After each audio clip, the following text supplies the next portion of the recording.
Our first order of business, I think, is the county's going to talk about some procedural things today. So we'll start with that. Sure. Good morning, Chelsea Hardy from the Pinellas County Attorney's Office, legal counsel to the LPA. I'm going to go over a few procedural matters, including the nature of the proceeding, the general order and limitation of appearance, and then a procedural request received from the applicant, and then I'll turn it back over to the chair to start the proceedings. So, first matter, the nature of the proceeding. This is a quasi-judicial proceeding today. It is quasi-judicial refers to the application of existing policy to the facts presented and contained within the record. The parties to this matter are Pinellas County through its staff and the applicant. The basis of the decision today is consistency with the applicable comprehensive plan and land development code regulations, and the decision must be based upon substantial competent evidence. That is, again, evidence that will establish a substantial basis of fact from which the facts at issue can be reasonably inferred, or put another way, such relevant evidence that can reasonably be accepted as adequate to support a conclusion. According to Florida law, a substantial competent evidence basically falls into two camps, one being expert testimony, those folks having the credentials in the industry that they're speaking upon, and then non-expert testimony that is fact-based, based upon personal knowledge and not opinions on technical or expert type of matters. Of course, substantial competent evidence also has to be relevant, again, to the requisite criteria at play. The burden of proof is on the applicant to prove that those applicable criteria are met, and then if proved, the county must prove that maintaining the status quo achieves a legitimate public purpose in order to recommend denial of the application. So the record, again, this is based upon the record. The code provides that the application submitted by the applicant, the staff report, and supplemental material properly filed at least 7 days before this hearing is automatically part of today's record. So I believe the date is as of March 30th to today. If it was submitted at that time, it might not be part of the record before the LPA. Also, just to note that whatever is part of the record of the LPA will be automatically transferred to the Board of County Commission meeting on this matter, which is scheduled, I believe, on May 25th. In addition, of course, anything supplemented from March 30th until 7 days before the May 25th BCC meeting will be part of that subsequent BCC meeting. Okay, so now I'm going to switch to our hearing procedure, a little bit more specifics. The very first part of the procedure is disclosing any kind of ex parte communications. I have spoken to every one of you individually before this case and have determined that you have all received a significant amount of emails before this case that have been addressed to all members of the LPA and the Board of County Commissioners. And other than that, I have also confirmed with all of you that you have not received any additional correspondence other than what I've mentioned, nor have you had any verbal or any other type of communication with anyone about this matter. So I'd like to disclose that now. So after that, the first up is staff. Our code provides 20 minutes, including staff response and summary, followed by the applicant, who also is afforded 20 minutes, including their rebuttal. Then we have proponents, opponents, and all others to be heard at 3 minutes each. We also have a provision in our code for organizational type speakers where representatives of at least 5 people, including themselves, can get 10 minutes. In order for that to be the case, the people who there's a representative, and the people who they're speaking for must waive their time, and they must be present, either present online or in the room. Also, in order to speak on someone's behalf, it needs to be taken care of now, in the beginning, when you're filling out your speaker cards, instead of at the dais when they're up here to speak. There are also some restrictions on testimony. So our code provides that unless overruled by the majority of the LPA, the chair can, quote, restrict or terminate presentations which in the chair's judgment are frivolous, unduly repetitive, inflammatory, or otherwise out of order. When the board closes the public hearing, just a reminder, when you are thinking about your motion, to include specific findings of fact. Those are the material facts that support your conclusion of recommendation of denial or approval. So please make sure we elicit those. Also, the chair is going to go over breaks. I'm assuming that you're going to be taking some breaks after an hour or two or whenever the chair deems appropriate. Just a reminder that during all breaks and any time today, when we are away from this area here conducting the hearing, that none of the board members speak to each other about any matter related to the case. Okay, that's enough procedures. So, well, one more. The applicant. We received a request from the applicant for increased time, and I'll allow him to go over what he is requesting. I just want to mention that our code does provide an extension of time upon a showing of good cause. So with that said, I recommend that the applicant come and speak a bit to that good cause, and that the board make a motion and a vote on whether or not to grant what they're requesting. I will also recommend that if you do increase the time for the applicant, I recommend that the same time be afforded to Pinellas County through its staff as the other party to this matter.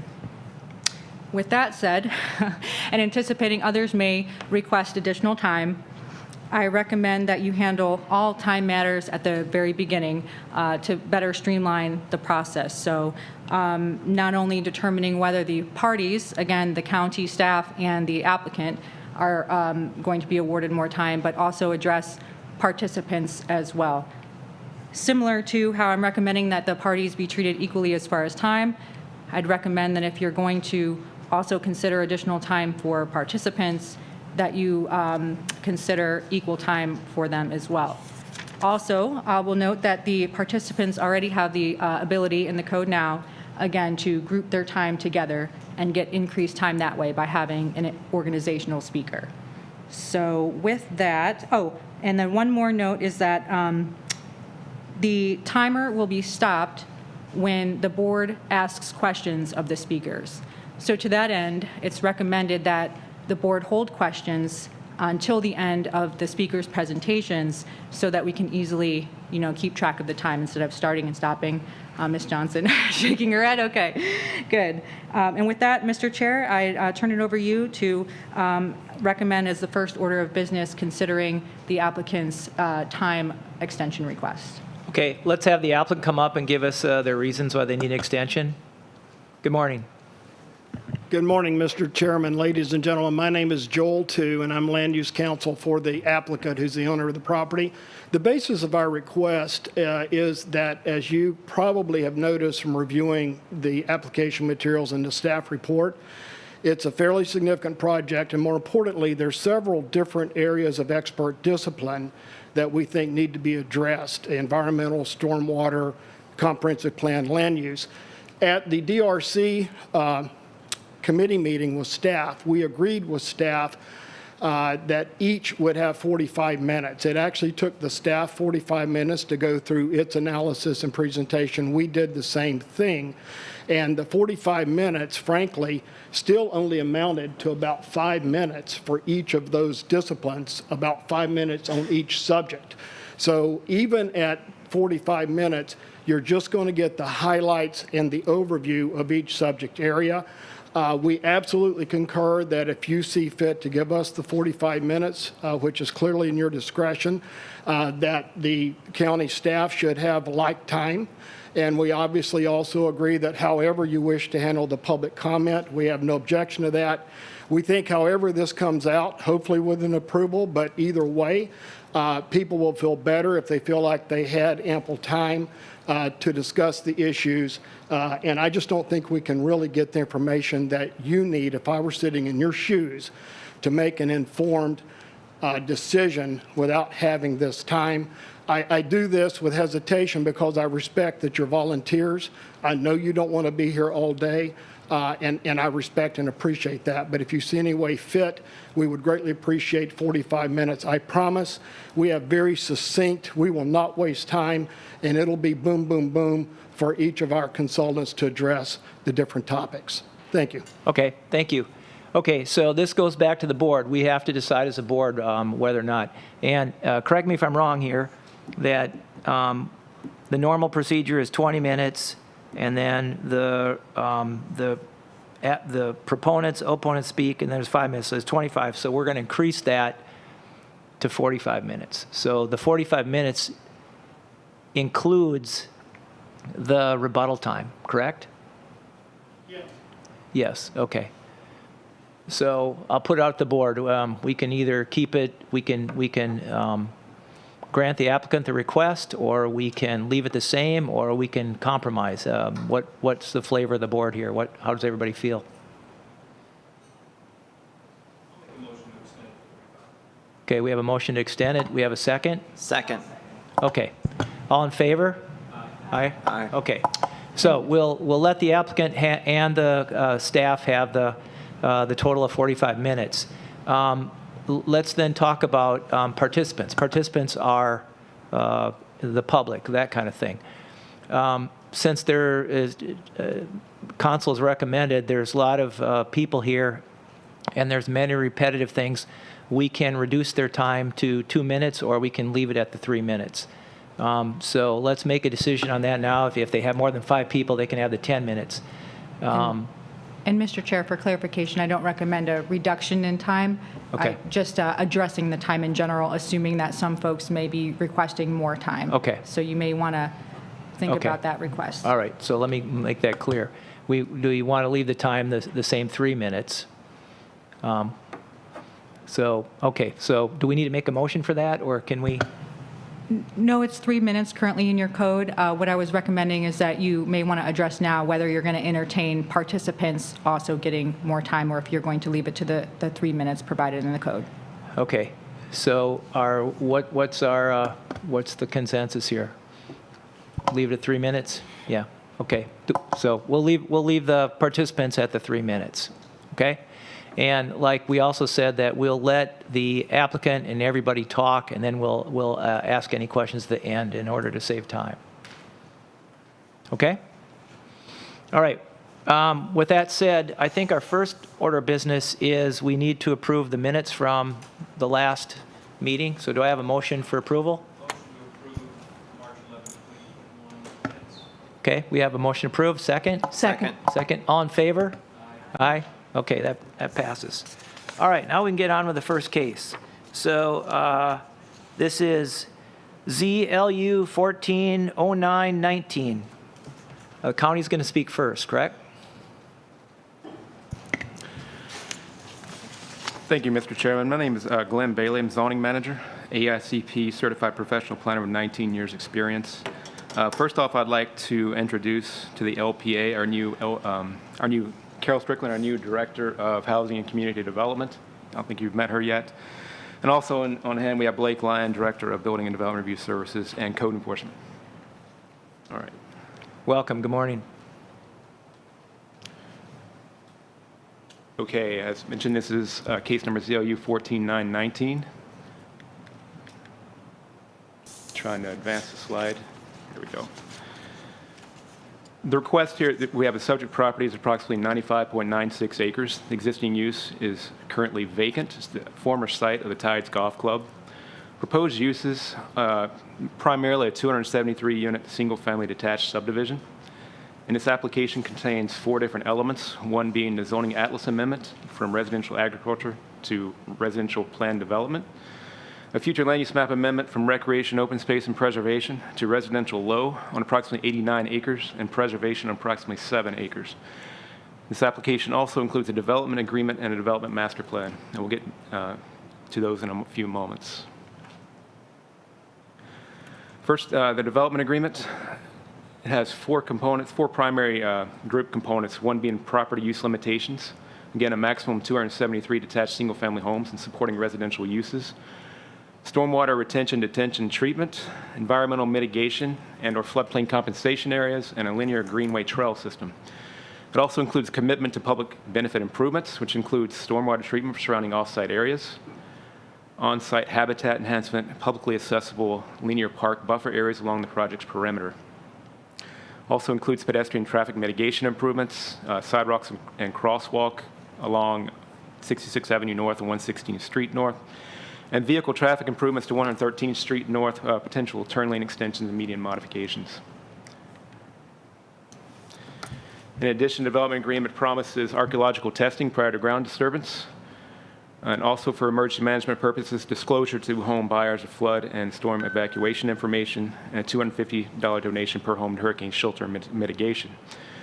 And also, as far as development criteria, it's per the development master plan. Again, I'll get into those a little later. That includes things like lot size, building height, and setbacks. Here we see the aerial subject property where very obvious the historic use as a golf course. To the north and east of the subject property are residential subdivisions. Importantly, all these subdivisions predate the current comprehensive plan and land development code. So these were put in place prior to the existing code today and existing comprehensive plan today. To the south, you see Boca Ciega Bay. And the island out there is actually part of the subject property, but it's not part of this amendment area or amendment package. You see to the west, the vacant land there, that is Boca Ciega Millennium Park as a county park.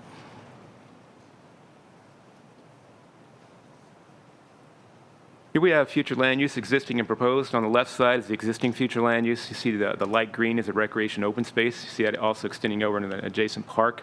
The darker green is the preservation areas, which is mainly the mangroves along the coastline. And the proposed on the right, you see the gold yellow color residential low, which allows a maximum of 5 units per acre, which is the same as the other residential districts, subdivisions to the north and to the east. Here we are, the zoning districts. The existing on the left, you see the brown color is the residential agriculture.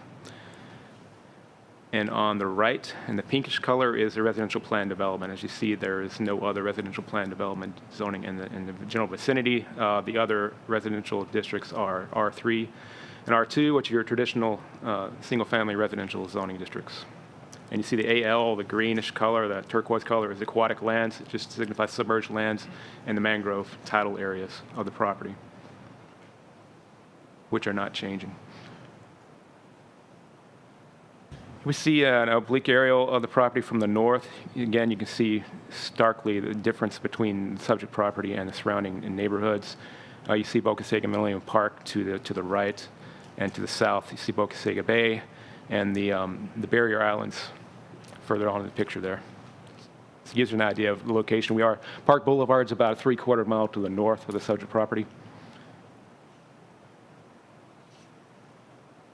This is some of the site history from 1926 to the present. In 1926, the property was platted for 273 lots as part of the Seminole Estates subdivision. Excuse me. In 1969, a special exception was granted by the Board of Adjustment to allow a golf course, because at the time it was residentially zoned, and a special exception was required for the golf course. In 1973, the clubhouse was built and the golf course opens. In 1975, the future land use map first shows the recreation open space. As you can see the map to the right there, also the plat. You see the plat in the upper right. In 1985, it was rezoned by the county to AE, which is the same as residential agriculture. The name changed a couple years ago, but it's the same zoning district essentially. On the uplands and the aquatic lands and submerged in islands. At the time, the county did not have any recreation zoning districts, and so AE was considered most appropriate for recreation open space land uses at the time. In 1992, the 1926 residential plat was vacated at the owner's request, the owner at the time, so there's no longer any plat there today. In 2013, there was another proposed case for 170 residential units on the subject property. However, that case was withdrawn upon the staff's initial recommendation of denial. The applicant withdrew before it went to the local planning agency. In 2018, the golf course was closed, and a special exception expired 6 months later, as all special exceptions expire per code when they cease operations. The current land use category is recreation open space. Just give you a brief synopsis of allowed uses. It's pretty much a public-private open space and parks, public recreation facility, public beach water access, and a golf course clubhouse. Locational characteristics, this is all in the recreation open space and the comprehensive plan, the table that describes the actual land use categories. It's basically appropriate for wherever recreation open space exists in the county. As far as the proposed residential load, it allows residential primarily up to 5 units per acre, from 0 to 5 units per acre, maximum 5 units per acre. It also allows institutional transportation utility and recreation open space. Locational characteristics for residential loads, generally appropriate to locations between major employment centers and shopping centers. It serves as a transition between suburban and urban areas. And it is appropriate within a 100-year floodplain where preservation and recreation open space are not feasible.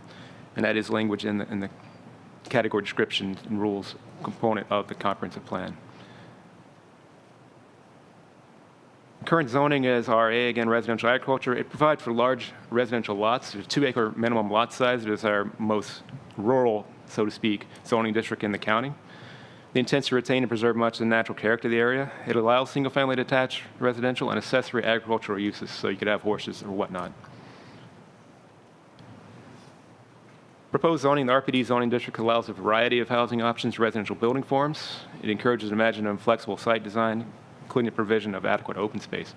Because of inherent flexibility, it requires a development master plan to be approved at the same whenever it is applied to the zoning map, which is also why it's part of this application. So briefly to cover the existing development rights, again, the recreation open space future land use category allows recreation open space uses. It allows no residential density, and it's been in place for 46 years. The RA zoning district allows a theoretical residential density of 1 unit per 2 acres, which in this case we have approximately 96 acres, would allow 48 units. However, you cannot allow residential density because the underlying future land use category recreation open space does not allow residential uses.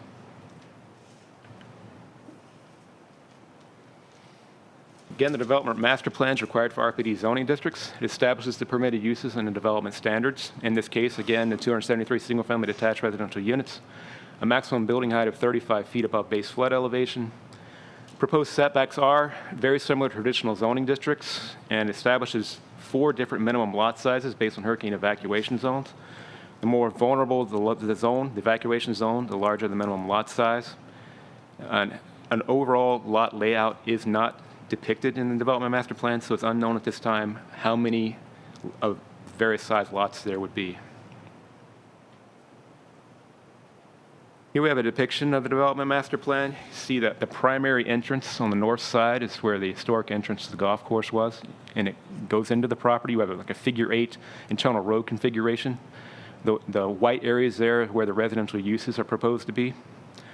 The areas along the perimeter of the property contain buffer areas and also a multi-use trail, and also stormwater ponds that are proposed to treat the external stormwater sources.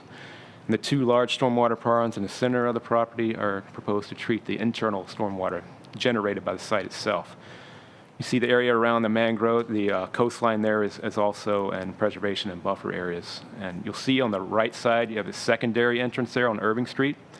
That is required by code because the project would involve more than 555 daily trips, so the code requires a second entrance point. You'll see also on the right side the 4 different typical lot layouts, and that is the 4 different ones, different lot sizes, different lot width based on evacuation zones.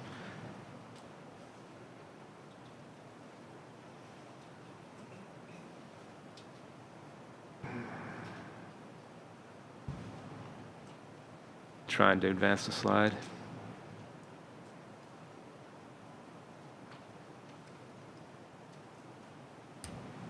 There we go. As far as transportation, the proposal would generate approximately 2,619 daily trips. Despite that level of number of trips, the level service conditions would remain acceptable on level service regulated roadways in the area. Again, the primary access point off 66th Avenue North, and the secondary access point is off proposed at Irving Avenue due to the number of trips the applicant is proposing. Regarding stormwater, all subdivisions and new commercial developments are required to treat on-site stormwater runoff. That's the central ponds you saw in the development master plan. The applicant is also proposing to treat stormwater from off-site sources. So those are the ponds you saw in the peripheral buffer areas. This is part of the public benefit enhancements tied to development agreement. The proposal does not, however, include an in-depth quantitative analysis. So we don't know the volume that would be treated from external sources specifically. Also to note that ponds in areas susceptible to sea level rise near the coastline may have reduced effectiveness in the future due to higher groundwater tables throughout time. Next, I would like to discuss the site's vulnerable location is Lisa Foster, the county's floodplain administrator.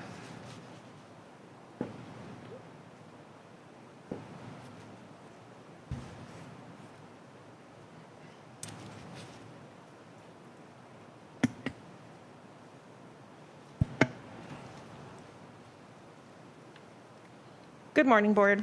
Good morning. As you're aware, we are Pinellas County, which is a peninsula, on a peninsula in a subtropical climate. So there is a lot of vulnerability to flooding and hurricanes here in Pinellas County. I'm going to go through some maps and show you the interplay between the proposed development with those different vulnerabilities. So we'll start here with the FEMA flood insurance rate map. This is showing the extent of the 100-year floodplain in the green, and then the beige area is the low or moderate risk area. The 100-year floodplain is considered the high-risk area, and approximately 2/3 of the site is in this area. If you look at the overlay of the development, we can see the south side within that high-risk area. And if you look further south, you'll see an area called BE. That's a velocity zone where we expect wave action of greater than 3 feet. And we can see that that whole southern loop of the development, plus all the infrastructure serving it, would be located in this highly vulnerable area. This is the inundation map from just a Category 1 hurricane, so not a real big hurricane. And we can see that we've got flood depths of about 6 feet on that whole southern loop. Again, placing that whole southern portion of the development in that highly vulnerable area, all the infrastructure serving it as well, stormwater, roadways, as well as the wastewater and utilities, plus the infrastructure serving that area. Over 2/3 of the property is subject to inundation from a Category 3 hurricane. The purple area on the south side has flood depths up to, I believe it's 15 feet. The blue area, again, and extending up into the property would still see flood depths up to 6 feet with just a Category 3 hurricane. And again, all the infrastructure, homes, cars, everything else that would be located within this area. It's very, very vulnerable in this area where they've proposed putting a lot of infrastructure and homes. Those maps that I just showed you are from the SLOSH model. The SLOSH model is used for planning purposes. Emergency management uses those maps to determine what the evacuation zones are. There is not enough detail in this proposed development, though, to assign evacuation zones. So right now, the entire parcel is considered evacuation zone A. The green area, again, where you see that whole southern loop of the property, is the coastal high hazard area, which is basically your storm surge from a Category 1 hurricane. And then we consider this whole entire thing to be the coastal storm area because greater than 20% of the parcel is within that high risk area.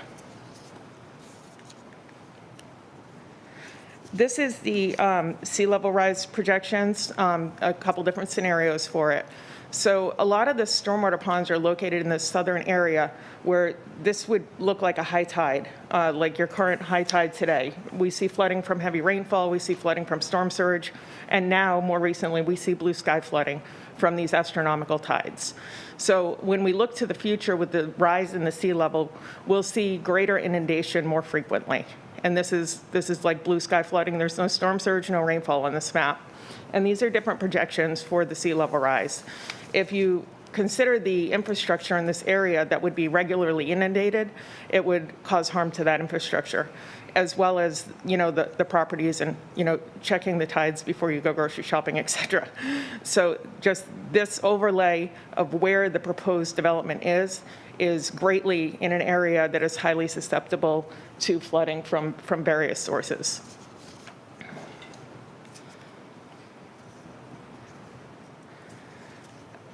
The Emergency Management Department is here to answer questions, but the proposal for the mitigation for the sheltering is really not adequate from what they have proposed.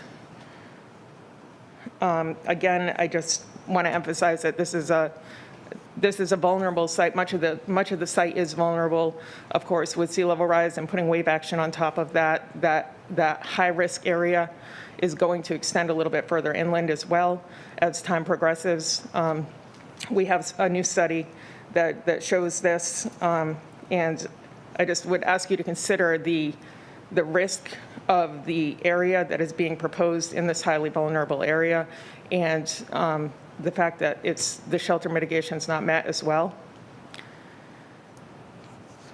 And I'm going to pass this off to Scott to talk more detail about the comprehensive plan and how that interplays with the proposed site.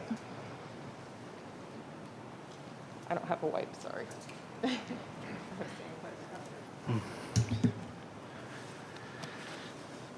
Thank you, Lisa. Mr. Chairman, ladies and gentlemen of the local planning agency. It's a pleasure to be before you again this morning. My name is Scott Swearingen, and I'm the long-range planning manager for the county. My group and I, we are primarily responsible as the stewards of the comprehensive plan. We work with departments throughout the county to help them set policy, to help forward their initiatives, their goals, their objectives, their programs, to bring them into the future and to help them see this reality for the residents there too. I have a little over 22 years of experience. Prior to coming to Pinellas County, I had a career in the private sector as a planner, where I worked for public agencies, counties, cities, and I also worked for private agency or private groups as well, mostly developer groups, helping developer groups, like for cases such as this one. And I'm also a member of the American Institute of Certified Planners.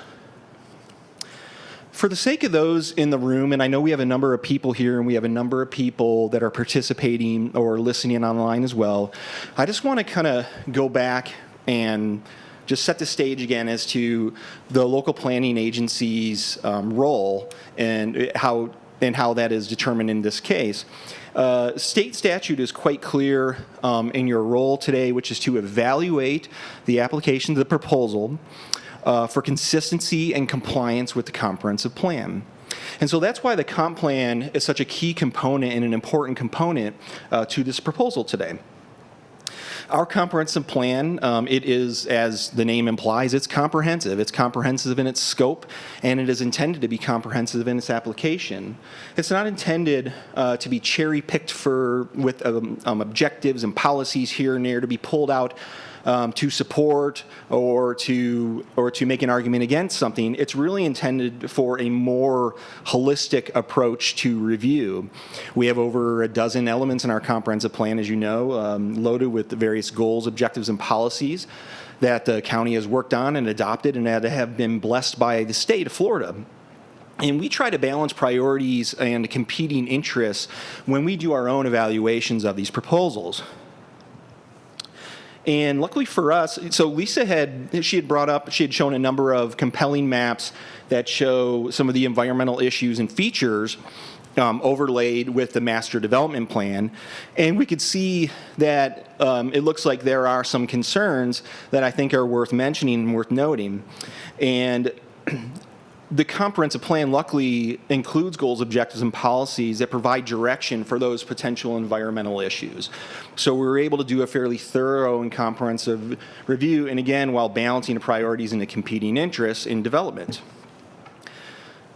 Currently, as Mr. Bailey had mentioned, recreation open space is the future land use map designation on a property. That's its current designation. That's a designation that's been there for 46 years. And so that's really our baseline for our evaluation. It provides our baseline of uses and entitlements for which we evaluate what is being proposed before us. What is being proposed before us is it's around 89 acres that would replace that recreation open space category with the residential low category. The residential low category obviously permits residential units, and it permits a density of up to a maximum 5 dwelling units per acre. In complete fairness and disclosure, this proposal also includes a zoning map amendment, a development master plan, and a development agreement, which shows us that what is being proposed as far as numerically are 273 dwelling units. Now, those 270 dwelling units that are proposed, That represents a 273 unit increase above what is currently allowed. So that's really the delta of what is currently the land use for almost half a century and what is being proposed for the change. And that residential load criteria, there's location criteria that's included in the comprehensive plan for that.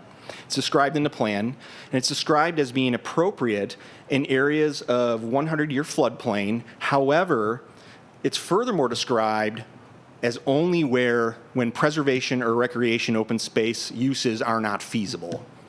And so that's how the location criteria applies for that land use category.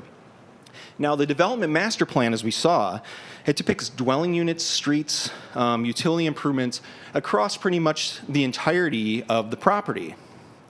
And from what we've seen, our finding is that we're seeing very little consideration being given for the floodplain, for the coastal storm area, for the storm surge zones, and for the areas we've identified as the potential for future sea level rise. And these are serious and important issues that potentially impact people already in the county, environmental resources, public investments like infrastructure investments. And so we take these things, as our comprehensive plan takes these things very seriously. And in this proposal, from what we've seen, does not appear to adequately address the needs and the requirements that are laid out in our comprehensive plan. The proposal, it doesn't give adequate consideration to those environmental needs and that policy direction. And thus, our comprehensive plan requires that the county restrict and direct development away from vulnerable areas. And we're just not seeing that in the proposal before us on this particular property. So what we have is development that's being placed instead in areas of high vulnerability where no entitlements currently exist today, in the floodplain, the coastal storm area, the storm surge areas, and areas we've identified for potential sea level rise in the future. Oops. And so in summary, staff finds that this proposal is inconsistent and not in compliance with the comprehensive plan. And we ask that the local planning agency deny the current application based upon inconsistencies with the comp plan. The layout substantially encroaches into and is relying upon development within vulnerable areas. The comp plan limits and directs residential development out of such areas.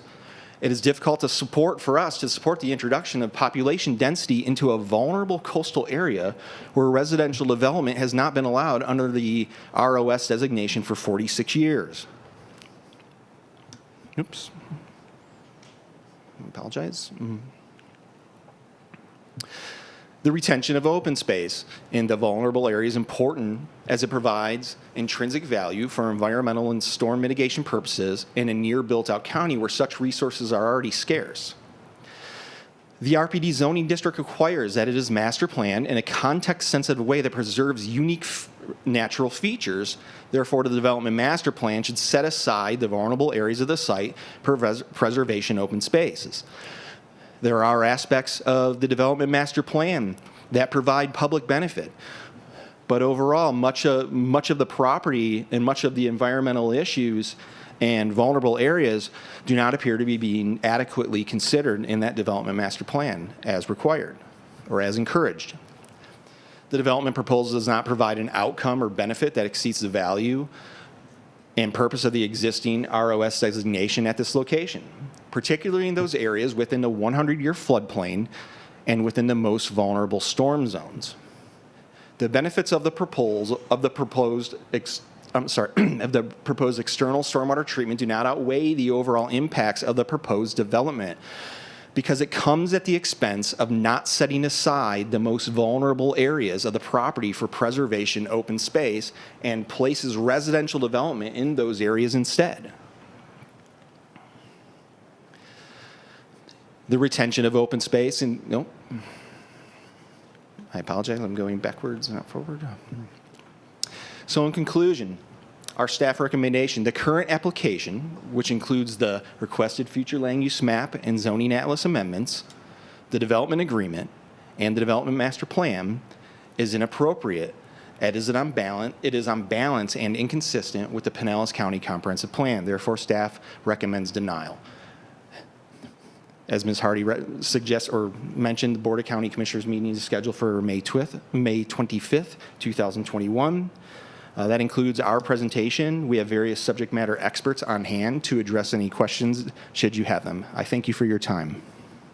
Scott, thank you. Does the board have any questions at this time for the county?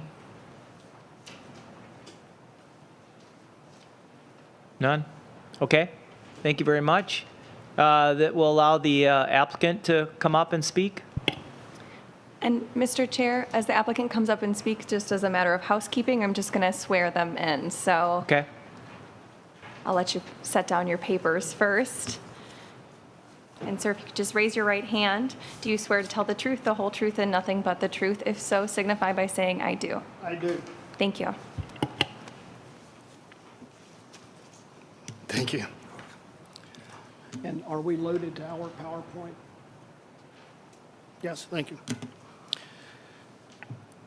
Ladies and gentlemen, good morning again. My name is Joel Tu, and as I said, I represent the owner, which is the applicant of the Restoration Bay project. I am a land use attorney. I've practiced, I hate to admit, 42 years now, all based in Pinellas County. The last 30 of those years, I've worked exclusively in land use zoning and development throughout the greater Tampa Bay. This combined application isn't only about the comprehensive plan, although certainly that is an important part of it, but it's also about a very good project that can improve existing environmental conditions and provide public access to the waterfront and to the park and other public benefits. For the record, we're going to have also experts in each discipline. Their CVs were included in our submittal, so those are in the record. They're detailed. They're all experienced and qualified. I'll just ask them to briefly identify their discipline when they come up. Let me start out by saying that this land, to everyone's knowledge, including the county staff, this land has always been zoned residential. Now, I'm going to let that sink in for a moment, because with the comp plan and all these other items, you can lose track of the basic premise that this land has always been zoned by Pinellas County for residential use. It is today zoned residential agriculture. That's the new name it was given. It was agricultural estate when it was originally zoned to that category. And that allows, as staff conceded, 48 units. Now, staff can argue that maybe their subsequent overlay of a recreation open space overlay, because it was being used as a golf course, somehow changes that, but it doesn't. So this property, as we sit today, is zoned to allow 48 single-family residential homes. For 66 years, this property was platted as Seminole Estates subdivision, and it contained 273 lots, which is 3.1 units per acre. It is very comparable. It's actually in the middle of those three surrounding subdivisions. Some of them have greater density, one of them has slightly less, but it is right in the midpoint. That's why in the initial application, we've asked for that density.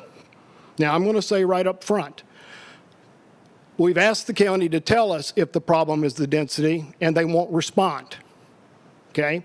I also asked them if the hurricane mitigation amount was enough for the shelter. They would not respond. So to stand up here and say that our hurricane mitigation payment is not adequate is disingenuous, if not dishonest, because they won't give me a number that they think is adequate. And we spent 2 years trying to get there. This is the aerial provided by staff that demonstrates that other than the county park on the west boundary, we are entirely surrounded by long ago platted inhabited subdivisions, which look very much like what was proposed for this property. This is the close-up where you can better appreciate the magnitude of the density in those subdivisions. So the residents that are going to speak today in opposition live in homes in a subdivision that is exactly like this subdivision and is no different. Oh, wait a minute, I misspoke. It is different because their homes are in the same flood zone, the same flood hazard area. Look at all these homes down here, even south of our waterfront. Now, their homes are not built above base flood elevation. Their homes are not built to current hurricane standards. Now, if we are allowed to develop, the significant difference is every home we build that's in that flood zone area, our first habitable floor must be above base flood elevation. We must elevate that base flood to comply with the flood ordinance. We can and will comply with the flood ordinance. Secondly, those homes are not built to current hurricane standards. Every structure we build on this property must by law be built to current building code hurricane standards. So yes, we're proposing to build partly in a flood zone that is occupied not only here adjacent to us, but downtown St. Pete and Tierra Verde and Isla del Sol and Paso Grill and Clearwater Beach and Bellevue Island and Ozona and Crystal Beach and everywhere else in Pinellas County that people live on the waterfront.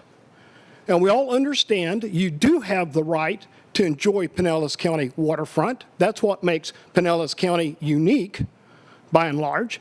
You simply have to comply with the new base flood elevations. You have to elevate your living area above that, and you have to build to hurricane standards. That's what this is really about.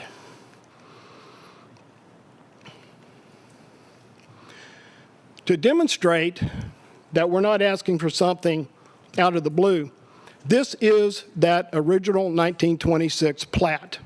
We've overlaid it exactly into the aerial of the subdivisions to prove the point that this land was always contemplated to be a continuation of those existing surrounding subdivisions. In fact, these are the streets in the adjacent subdivisions that you can clearly see are stubbed out. That is our property. In the background, this street is directly into the property because the original subdivision plats required that those streets all line up and interconnect.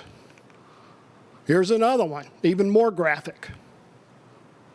So it's not like we're coming into the middle of a subdivision and saying, oh, we have a new bright idea. We want to build some more houses. This property was always contemplated to be the fourth after those three subdivisions. It simply did not get constructed. Very importantly, and I have done probably half the golf course developments in Pinellas County. I've helped sell most of them since the downturn. And I'm going to tell you that all the others I ever had approved, the development plan was that you bought the property, you transferred the density away from the golf course land into the housing part to get your housing density, and you took advantage of the density on which you built the golf course.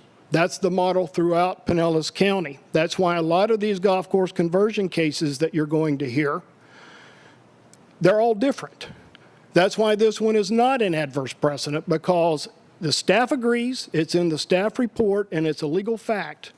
There was never any density transferred off of this land for any of those other subdivisions or for anywhere else.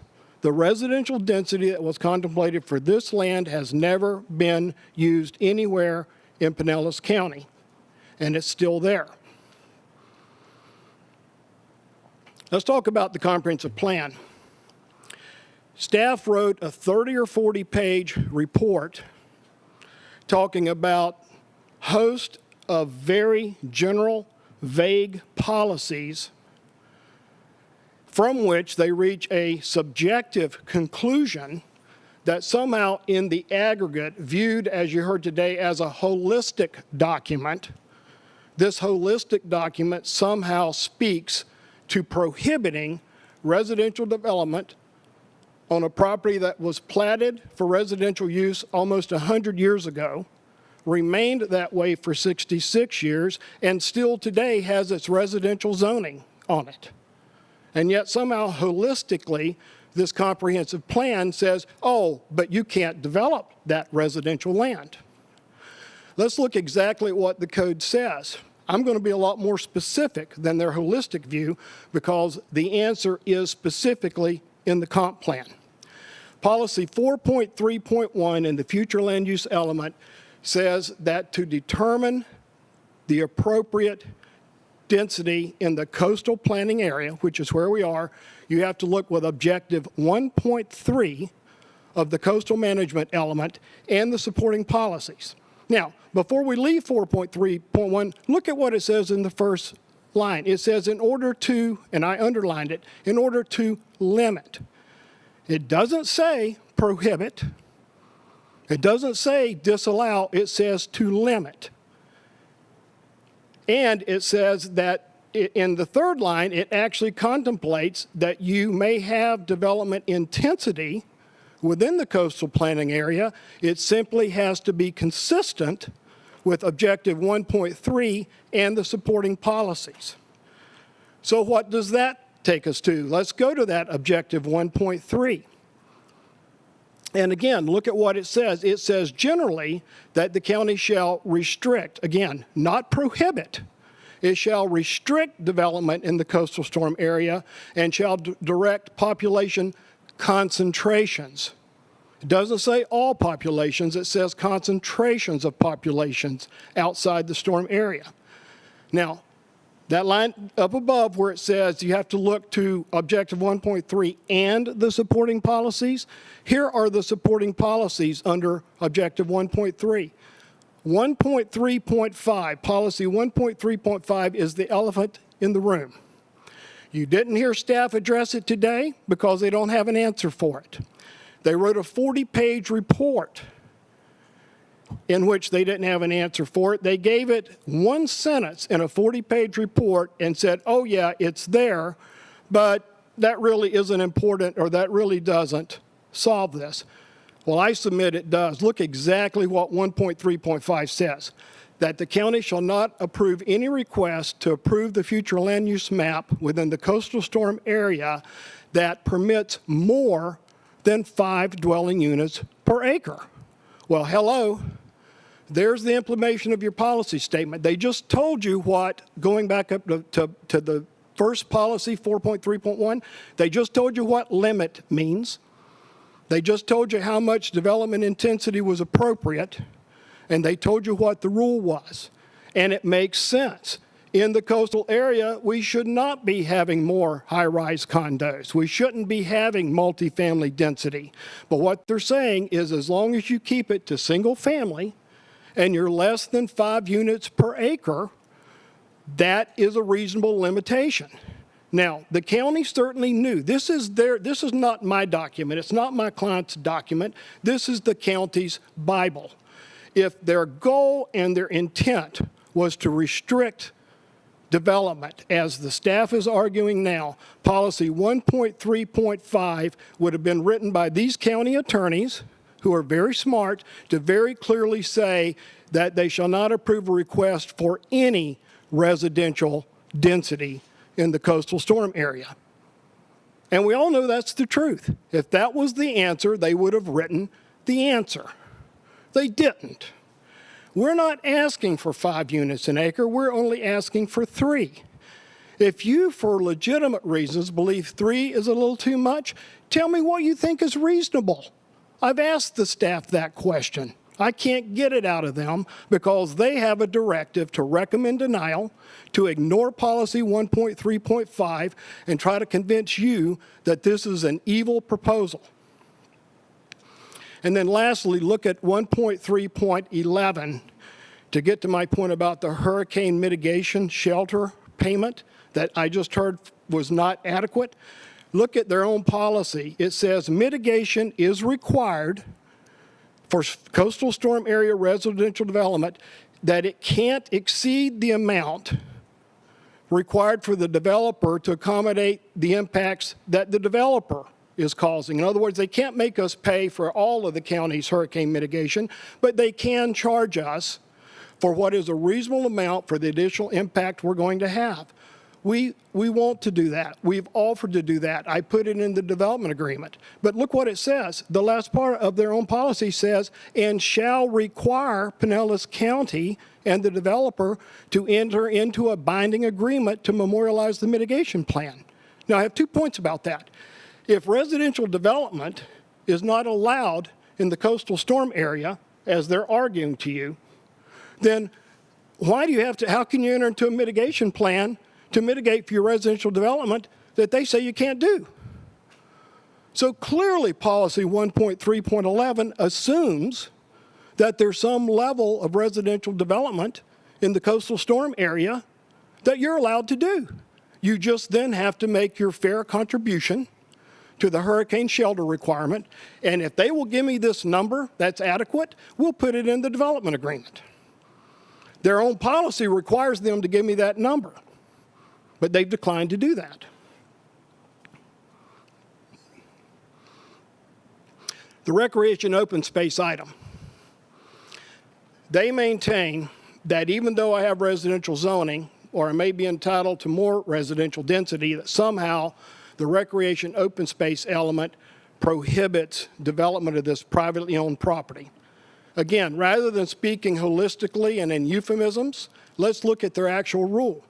Objective 1.5 of the recreation open space element specifically says that in recognition of the limited amount of available open space remaining with the county, Pinellas County shall, now pay careful attention to the words, the county shall prohibit the conversion of dedicated recreation open space. Now let's stop there. The question is, what is dedicated recreation open space? Well, the staff report concedes that dedicated recreation open space is actually public space, i.e. county-owned space. Dedicated space is not private property. And the county agrees that this is not dedicated land. This is non-dedicated because it's privately owned. And so then continue with the rest of Objective 1.5. It says it shall encourage the retention of non-dedicated, in other words, privately owned land. Well, ladies and gentlemen, there's a big difference between prohibit in the second sentence and encourage in the third sentence. Now, the county's long-range planner stood up here and interchangeably used the word encourage, restrict, and prohibit. But there's a big difference. Now, we are retaining, they should encourage us to retain open space. Our proposed plan contains 54 acres of retained open space, which is over 50% of the land area. Now, what private developer volunteers to keep over 50% of the land area as open space? We did that without encouragement. If that doesn't meet the encourage open space requirement, then I submit I don't know what does. So the result here, the result of this comp plan analysis, if you stop talking in generalities and you look at what's in their own Bible, their own document, there is absolutely no prohibition in this comprehensive plan on the conversion of non-dedicated, i.e. privately owned recreation open space land to a residential density that's less than 5 units per acre.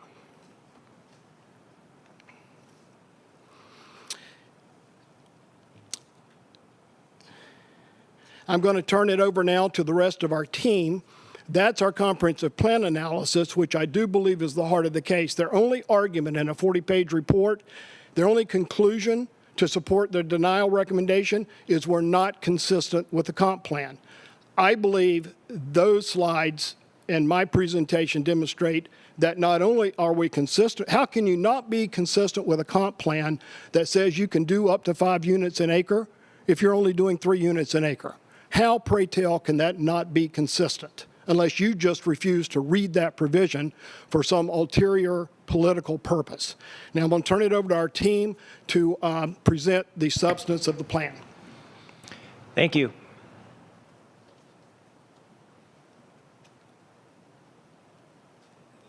Good morning.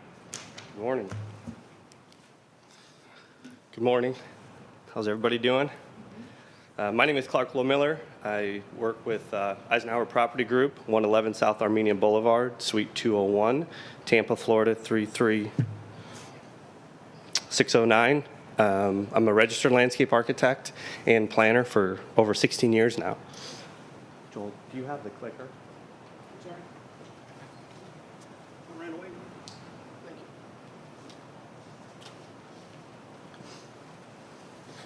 Sorry about that. Joel was able to talk through a little bit about the comp plan and some of the policies. I'm here to talk a little bit more of the development master plan that's shown above for you guys today and the process we went through to get there. So as Joel mentioned, we started 2 years ago, and we thought about this property and have known the neighborhood support against it. So we wanted to start the process with a couple charrettes, invited the community to come in. It was very well attended, and we sat there and we listened. We didn't show a plan. We didn't do any sort of encouragement of a design, a density, a layout, the open space, the parks, any of that. We just wanted to listen because we were coming in knowing that staff had already recommended denial on the prior case. So we listened during the first charrette, then we scheduled a second one, and both charrettes were about an hour, hour and a half long. So there was ample time for everyone. We brought pens and papers and markers for everyone to color on and give us their suggestions. And that occurred in the first one. The second one, we took their opinions, their thoughts and comments, and we developed a plan that generally looks like this. Shows internally central subdivision, ponds allocated for our development internal, and preserved as by way of open space, trails, connectivity all the way around the perimeter of the property, and are leaving that as open space for the residents to get to and from their neighborhood to Millennium Park, as well as down to the waterfront, because a lot of them don't have waterfront access that are the surrounding neighborhoods to the north and to the east. So we really wanted to accommodate that instead of having the kids walk on the sidewalks that are along the streets, and some streets don't even have sidewalks, so walk in the middle of the road. So this was an opportunity to internalize that for safety purposes and get them over to Millennium Park. Some also wanted kayak and canoe launches as well, so we thought about let's provide that opportunity to them as well. All publicly available, and it'll be maintained by the CDD or conservation easement. So all those things we took into account from the surrounding neighbors during the charrette process that started, again, over 2 years ago. My opinion is that this plan is very creative and unique to meet the requirements of the development master plan. It does not look anything like the surrounding neighborhoods or the existing plat that you see here. That is very much density, very, very high density, and very little ponds. This one allocates both internal ponds for our development as well as the external areas to be treatment areas for ponds that have off-site stormwater, which our ecologist and engineer will talk through that a little bit more in detail of how we are treating that and accommodating the cleanup of those. Here's an example of the trail system that we're proposing to provide. This goes on 80% of the property, all along the perimeter connecting to Millennium Park, and also various connections to the neighborhood along the streets and access points, and then also 2 access locations out to Boca Ciega Bay for kayak and canoe launches. This will be a multi-purpose trail, so it's not just a 5-foot sidewalk. This will be an enlarged 8-foot sidewalk for easy bike riding, running, walking, you name it. And it will also be interpretive trail to identify how the cleanup process is going through the different stages of the drainage treatment. It will also be heavily landscaped, so you're not going to see into someone else's backyard on both sides. So this will kind of help mitigate some of the unsightly neighborhoods and other things that go around it, and then also ours as well. Also a thing that will keep that more naturalistic look and preserve what the golf course looks like today. The next image I'm going to show you is a section of what we envision this trail to be. It's going to be a 50-foot wide minimum linear park. It'll be wider at other areas where we have to treat more of the stormwater that is coming from offsite onto our property. But as you'll see, there's berming, there's walls, there's nice large trees, a large meandering path for all the residents and public to utilize and walk their dogs, push their baby carriages, run, bike, haul their canoes and kayaks down to the bay to utilize the bay where they currently don't have access to. So we really feel like we listened to what the residents wanted, and this was something they were all looking forward to. And this will also impact the scale of our development too. So while we asked for 273 units, which is consistent with the plat shown below, that may not be feasible based on the configuration of this trail and the configuration and stormwater needs that our development will require. This is the final image I'll show is just another section of what the trail will look like. Landscaped, a wall on our side heavily buffered, so it will feel protected, secure, and you won't just see development traditionally like you would see across the street. So with that, I just want to mention again one last time that we've been working on this for 2 years, have met with the residents multiple times, put together a plan that is both environmentally sensitive, that takes into account the natural mangrove features that we're proposing to enhance. It also identifies a transition of development from the southern portion of the property, which is the most susceptible to surge and flooding, with larger lots, so there'll be less development there, and transitioned up the hill to the smaller lots that we'll propose on the site. There's significant public benefit to this site. Again, as Mr. Tu mentioned, over 50 acres of open space that we're providing, not because we're required to, because we feel the need to do that and the desire to do that, not only clean up the mess that's out there today with the offsite stormwater, treat it properly before it discharges into the bay, but also allow the residents an opportunity to walk to and from the bay and the park safely and in a very aesthetically pleasing fashion. So with that, I'm going to turn it over to our ecologist, Brian Skidmore. All right, thank you. Can you take the map down here with you? Oh, yeah. Yeah, thank you.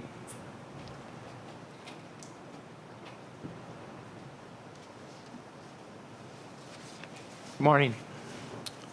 Good morning. I'm Brian Skidmore with Ardura. I'm an environmental scientist with about 27 years experience, and I manage the Ecological Services Group at Ardura. Today I want to talk to you a little bit more about the environmental benefits that Restoration Bay Project, brings to the county and to the region. As you saw in the master plan that Clark had displayed, let me go back to it real quick. The project essentially has been planned with a lot of thought in mind to balance the proposed residential development with the surrounding environment and the betterment of the quality of the ecosystem in the area, including Boca Ciega Bay. Okay. Clark talked a little bit about the linear park and trail system. One of the primary features of that linear park and buffering around the sides of the project that abut Boca Ciega Millennium Park, as well as the northern and eastern interfaces with the surrounding residential community, is the stormwater system. Earlier on, you saw a map. Get to it. This map here. I'll go back to it for a minute because it demonstrates the surrounding residential developments that have been there for decades and were essentially built prior to current regulations that require a certain level of stormwater treatment, a certain elevation of your structures. You heard a little bit about that earlier on. In terms of the stormwater runoff that comes from these residential developments, they provide little to no treatment. In fact, you can see the gold shaded lots down to the end have 0 ponds. The ponds in the turquoise have a couple, but they were basically built for borrow, and there's a small linear pond to the north. Basically, from the roads and the residential area surrounding this, about 180 acres of developed area routes their stormwater flow through pipes and inlets, through basically what was the Tides Golf Course property at the time, into a couple of the ponds that you could see on the aerial, with basically a run-through situation where you didn't have any modernized treatment, and that runoff, laden with pollutants and nutrients, was going directly into Boca Ciega Bay. Okay? Now, to set the stage a little bit for that with a golf course picture in the background and compare it a little bit to the plan for Restoration Bay. Okay, what we have here, you've seen this plan. We've colored it up to kind of show you the features here as relates to the enhancements from the environmental standpoint and from the stormwater standpoint. Now, as is highlighted in here in the linear park and buffer system, we've got a series of ponds that are shown there in blue with green vegetated littoral shelves or filter marshes. The unique nature of this site that basically includes a topography starting at the north end where the entry road is and falling down towards the interface with the bay to the south is you've got about a 30-foot drop in elevation, okay? What that does is that creates some opportunities for creation of what we call a cascading system of treatment, where we've got in series a treatment train of ponds, swales, and filter marshes and bioswales that allow an incremental treatment of stormwater runoff as it comes in, essentially polishing that water before finally it discharges towards the bottom of the site south into Boca Ciega Bay. That filtering of the stormwater, along with the enhancements to those ponds and green vegetated areas, not only improve the water quality and an outstanding Florida water here, but provide some additional new habitat for bird life, other wildlife, and for public viewing. Clark mentioned about the trail system. There's a lot of opportunities here for public education as well, for local school children, for the residents to walk through the trails and learn about the benefits of these retrofitted stormwater systems on the bay and on the region here. So a lot of exciting opportunities present themselves here with this plan. In terms of environmental enhancements beyond the stormwater ponds, you can see the southern part of the property line down there where you're interfacing with Boca Ciega Bay. Well, we've got a mangrove shoreline that essentially, during the time of the golf course maintenance and operation, had 0 buffering to maintain turf grasses. The proposal for the new plan is to expand a 50-foot minimum, in some cases much greater than that, vegetated upland buffer to provide a filtering effect and a physical buffering effect to the mangrove-lined shore of Boca Ciega Bay. Rear yard drainage swales and enhanced plantings in those buffers will help to protect the Boca Ciega Bay shoreline and that water quality we talked about.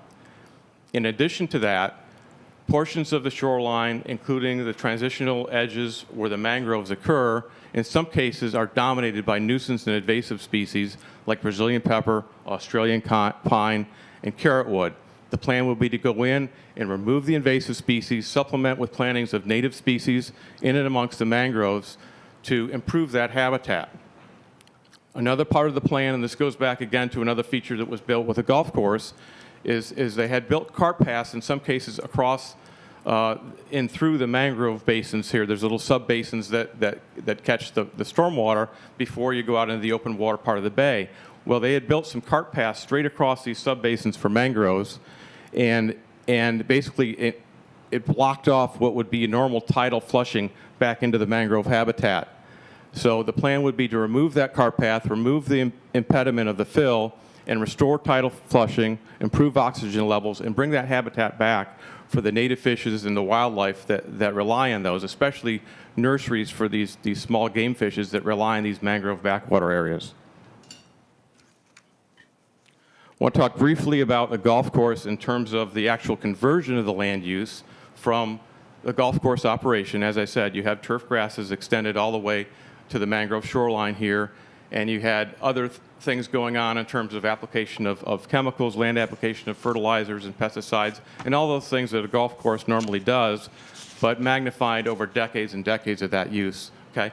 So the flip side of that is going to something where we're actually going to clean this up, mitigate by removal of the use and compliance with new regulations. The interior stormwater system you see there in darker blue basically is going to comply with modern criteria, regulations that require no net increase in pollutant removal or pollutant contribution. Basically, combined with the linear exterior system, you've got a big water quality improvement, not just for the site, but the surrounding areas. The other thing that's interesting with the golf course is because of that use, oftentimes you see use of the Florida Brownfields program. Basically, that's for soil and groundwater remediation on sites like golf courses, not exclusively, but like golf courses that may have issues with soil and groundwater based on the prior historic use. The applicant, similar to what the county has done for the Bay Point property, which is not too far away, was another old golf course. They decided it would be a good idea to go in and restore that and maybe convert it to a stormwater project, not unlike this one. At the same time, because of the soil and groundwater contamination concerns, pursue the Brownfields program to help remediate that. The applicant is proposing to use that same Brownfields program here to help remediate those issues that we can basically combine with the overall plan and really result in a big public benefit and a big benefit for the environment as well. And I want to, before closing, just one mention of the discussion about the flood zones. I want to just say that the mapping you saw with the overlay of the flood zone and the coastal hazard zone, those are accurate, but what you need to realize in the developed condition, and this is done all the time, is that we don't design in 2D where it's just a flat plan overlay on the ground. We design in 3D, meaning the elevations have to be brought up, the stormwater pond berms have to be brought up, and the finished floor elevations have to be brought up to design within the condition. And this is done all the time. I just want to make sure that we're understanding 3D rather than 2D when we're thinking about those issues. Thank you. Thank you.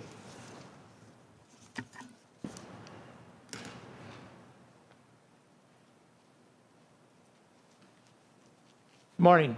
Steve Henry, Links and Associates. I am a professional registered engineer in the state of Florida with 37 years of experience. Let me see if I can, go the right way here. Okay.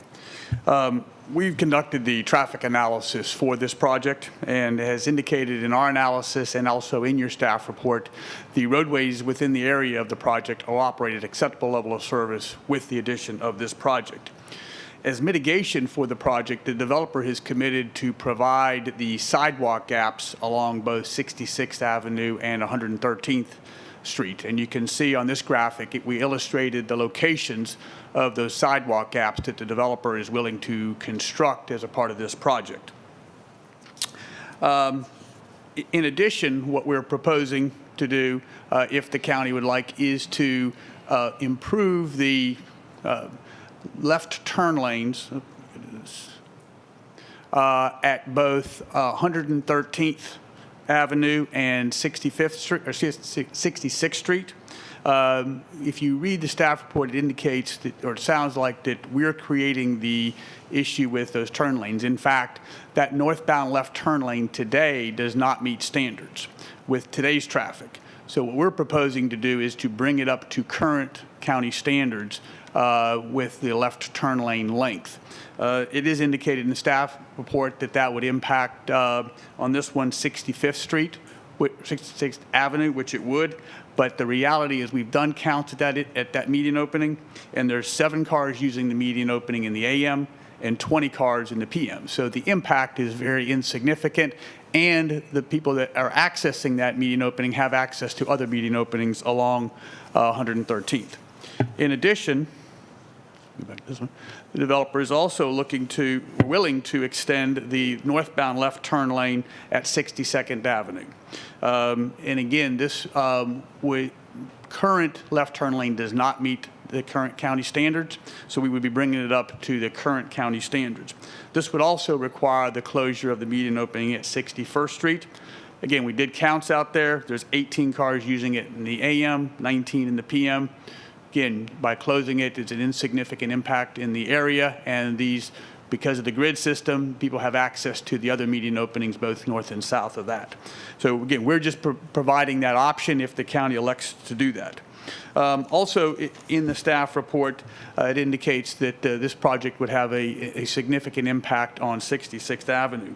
In fact, currently, there is the Blessed Sacrament Catholic Church that accesses 66th Avenue. They have, and we've done counts out there, actually 265 cars during the AM peak hour that access 66th Avenue. We're at about 90. So the reality is the character of the road is already established with the traffic from a school that accesses it both during the AM and the PM. And then finally, in the staff report, there is a statement that says that this project would potentially double the delay at the intersection of 66th Avenue and 113th. In fact, we've done the analysis. Currently, the background, the intersection operates at acceptable level of service with 16.7 seconds of delay. With this project, it'll be 19.9 seconds of delay, so 3.2 seconds of delay increase with this project.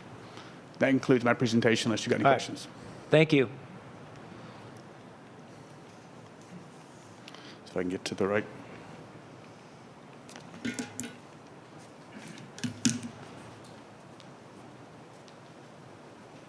Morning. Good morning. You have about 5 minutes left. Okay. My name is Ron Carpenter, and I'm the applicant and principal property owner at Restoration Bay. I initially purchased the property from Wells Fargo Bank in November of 2016. Wells Fargo was the owner at the time because they had foreclosed on the previous property owner due to the failing golf course business. After acquiring the property, I purchased 80 new golf carts, made numerous capital improvements to the course, revamped the marketing campaign, and improved the business plan by increasing league play, Sunday brunch, happy hours, live music, and much more. These efforts led to the best year the Tides golf course had ever seen in 7 years. This was at a tune of losing well over $200,000 in 2017. Despite the additional capital investment and management efforts, the golf course was still far from being profitable. In September of 2018, I had to stop the bleeding and made the decision to shut down the failing business. I procured demolition permits from the county and removed the clubhouse.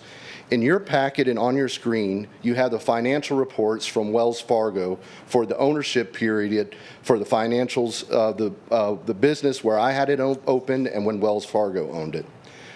The property was zoned for residential use when I bought it, and it was my understanding the comp plan allows up to 5 dwelling units per acre on this land. I even went as far to research the minutes from the BOCC hearing that Mr. Tu referenced from 1985. In these minutes, the county told the golf course owner's attorney that if they ever wanted to utilize their property for residential development again, they could. I want to use a brownfield designation like the Bay Point Golf Course has, with which I assisted the county. When I had the Bay Point Golf Course under contract, I met with the county staff at pre-app meetings. I did not submit plans for a residential development. After researching the property, I found that the density and development rights were transferred from the Bay Point Golf Course to the center of the property to build condos. At my property, the density was never transferred or utilized. It still remains with the property. At Bay Point, I performed $50,000 worth of contamination testing and learned how bad the property was. I donated these test results to the county per their request. When it comes to Bay Point and my property, there is a big difference when it comes to development rights, but there are some similarities. For instance, they both have drainage easements that run down the property. Please ask yourself, why does the county have long-standing drainage easements at both Bay Point and the Tides? Both properties have surrounding basins with little or no stormwater ponds, and they have to drain these basins all the way through the county drainage easements so the neighborhoods don't flood. The county has literally spent millions of dollars in infrastructure work over the years to create a giant funnel system that flows to these drainage easements. The problem is the runoff picks up fertilizers, pesticides, gas, oil debris, and other contaminants. The county's drainage easements then act as a giant toilet system to flush the water flow through these former golf courses that are contaminated and then flow directly into Boca Ciega Bay untreated. I learned that the contamination testing at Bay Point Golf Course is literally, I learned through the contamination testing at the Bay Point that a waterfront golf course is literally one of the worst environmental uses to have. We have red tide and now flesh-eating bacteria. Look at what is going on at Piney Point.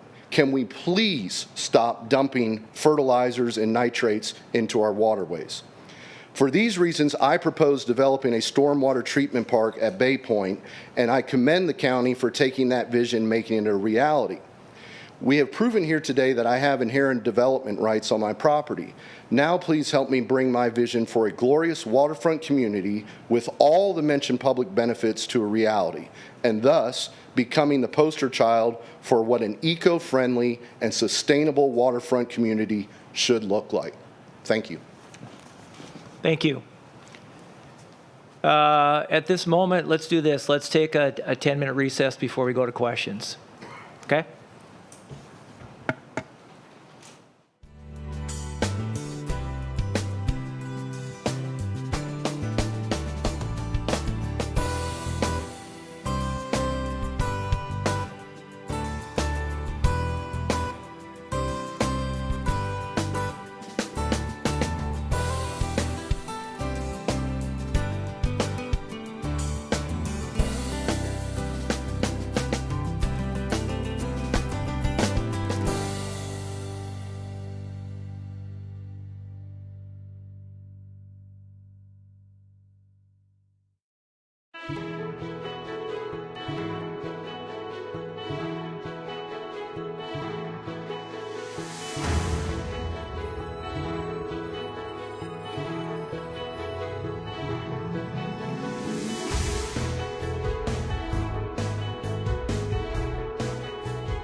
Seeing none? Oh, I'm sorry, I have a question. Yeah, go ahead.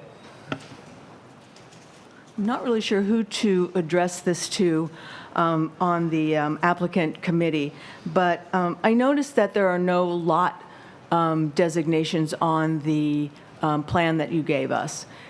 Could someone address that, why we haven't seen that yet, and where the actual homes will be? Thank you.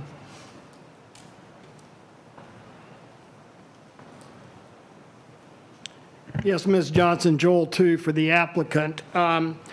We probably need to go, I don't know if I can go back there, but can I go to our PowerPoint and go to that plan to answer the question, the master plan?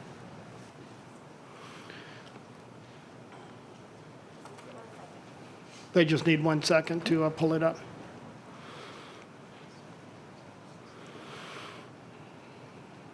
Okay.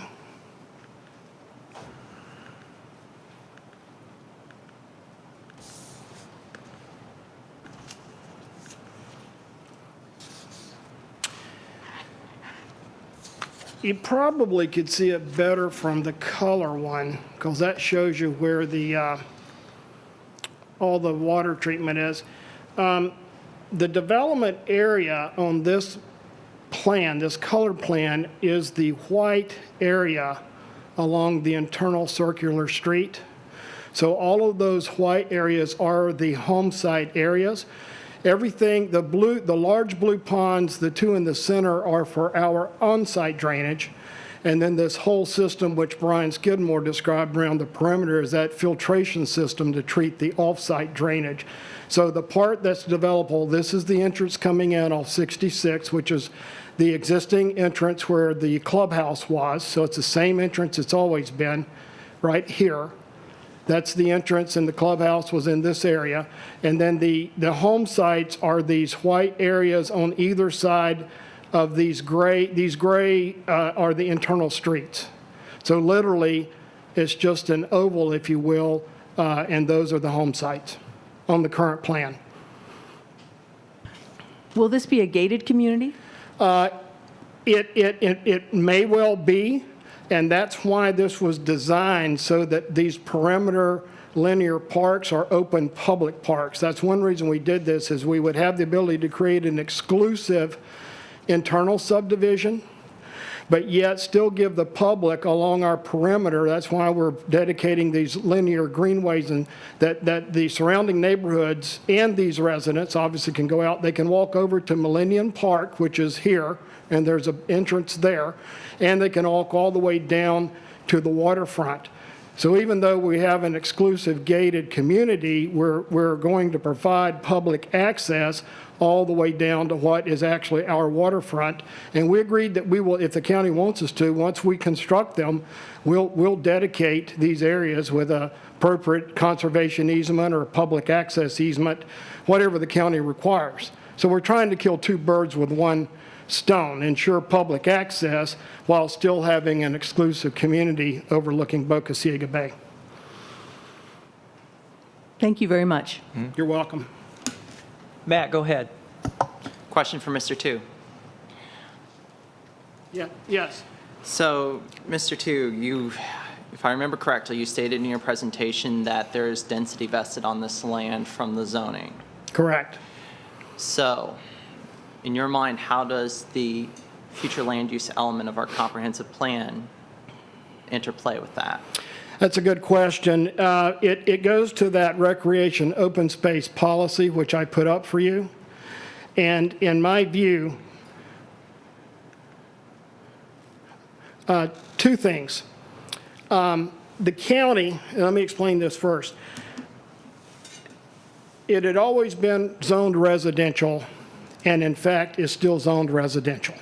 Point one. Point two is when the county they first did the recreation open space overlay in 1975. It was done, if you research that, it was done simply, and it was an overlay. It wasn't a new comp plan designation. They didn't change the underlying designations. For example, this one had residential low, and that remained. They just did an overlay, and what the overlay was intended to do was to simply demonstrate what the then current use of the property was. And so at that time, it had a conditional use for a golf course as an interim use, not a permanent use, but all conditional uses by definition are interim. So the ROS overlay on this land was simply an acknowledgement that at that time, it was being used for a recreational purpose. But the county had an opportunity in 1985. They changed the residential R1 and R2 zoning, which was dense, just like the surrounding neighborhoods. When they changed that, they simply changed it to another residential category. They didn't rezone it for recreation open space. So the county consciously, despite the overlay, it consciously left residential density. In 2009, the county finally adopted a recreational open space zoning category. And since 2009, 12 years now, the county still has never changed the zoning on this property. So first of all, the county has failed to act multiple times to change it, has always left it residential. And then if you look at the ROS element, and unfortunately I had to hurry through it because of time, but that's why I showed you the recreation open space distinction between what the comp plan says about dedicated recreation open space, right here. The ROSC element 1.5, if you look at this, there's a big reason that in this objective that the county itself differentiated between dedicated space, which is publicly owned, and non-dedicated, which is private. We're private, we're non-dedicated. They use the word prohibit for public area. They use the word encourage for private land. The legal reason that was done, I can tell you right now, think about it. If you tell a privately owned property that the only purpose they can use their land is for a public park or a public recreation purpose or public open space, guess what that is? If you don't buy the land from them and pay them for it, that is an unconstitutional taking of private property because you're admitting that it's for a public purpose. The only reason to keep it open is for a public benefit. So the county attorney knew that when they wrote this, and I can tell you right now, that's why they said they would encourage private owners, but they cannot require it. And if the end result in this case is that despite our residential zoning, the county takes the position that we can't use that zoning because of this ROS overlay, then they have taken that private property for a public purpose without paying just compensation, which violates the Florida Constitution, the U.S. Constitution, the Burt-Harris Act, and the common law of the United States of America. So that's why we're not restricted. We are not restricted on private property by this recreation open space element. They will argue that we are, and if they argue that to a judge, they're going to get tagged for a condemnation case. So if your theory is that density flows from the zoning that is placed on the land, independent of the future land use categories, what's the purpose of the future land use categories having a density in them? Okay, that is not an accurate statement of my position. Okay. My position is your density flows from your zoning density unless let me finish. Your density flows from your zoning density unless the comprehensive plan prohibits the use of that density. The point I'm not going to say you're missing, but the point is the comprehensive plan does not prohibit it. I'm showing you here in Objective 1.5, the prohibition part is on dedicated public land. Prohibition doesn't apply to non-dedicated. Encourage, big difference between encouraging and prohibiting. That's number one. And number two, when you then jump to the coastal management element, which is their only other, they have two arguments. They have the recreation open space element. This is the answer to that. It doesn't say what they say it says. Their other argument is the coastal management element, and I showed you that in Objective policy 1.3.5, it directly refutes them because it directly says you can do residential up to 5 units per acre. So if you have zoning density in this county and in this state, you're allowed to use it unless there is a clear, comprehensive plan policy that says you can't use it on that particular property.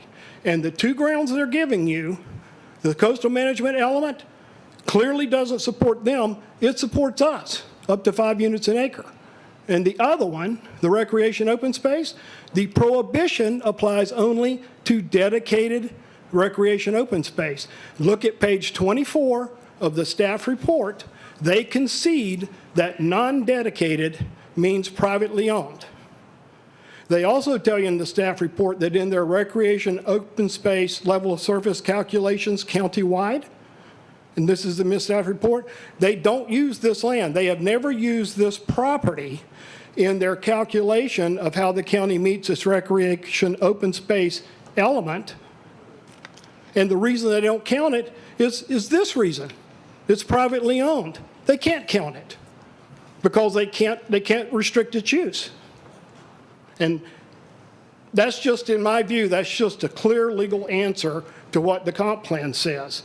I'm not making up what the comp plan says.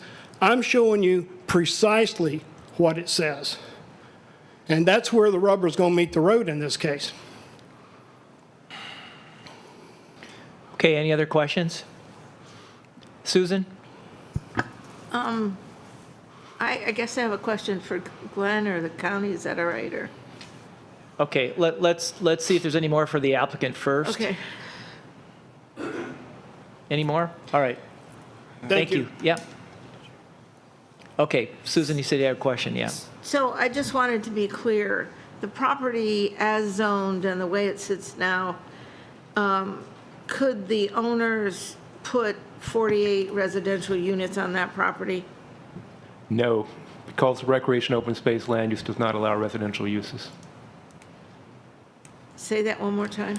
The recreation open space land use category does not permit residential uses. So there's no residential that could be built on this, the way it sits right now? That's why they're asking for residential low. Okay. Thank you. Okay, board, any other questions? Yes, thank you. So, Glenn, so what you're saying is, as it stands right now, the property owner cannot build any residences at all on this property? That is correct. Okay.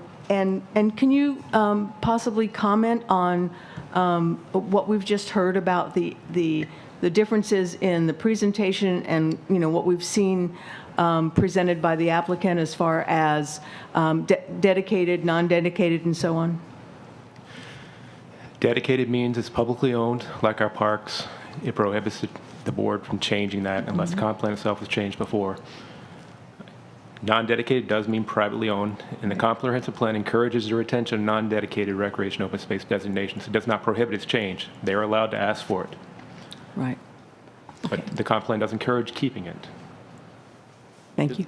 Good morning. My name is Blake Lyon. I'm Director of Building and Development Review Services. I also wanted to expand on what Mr. Bailey was offering for you.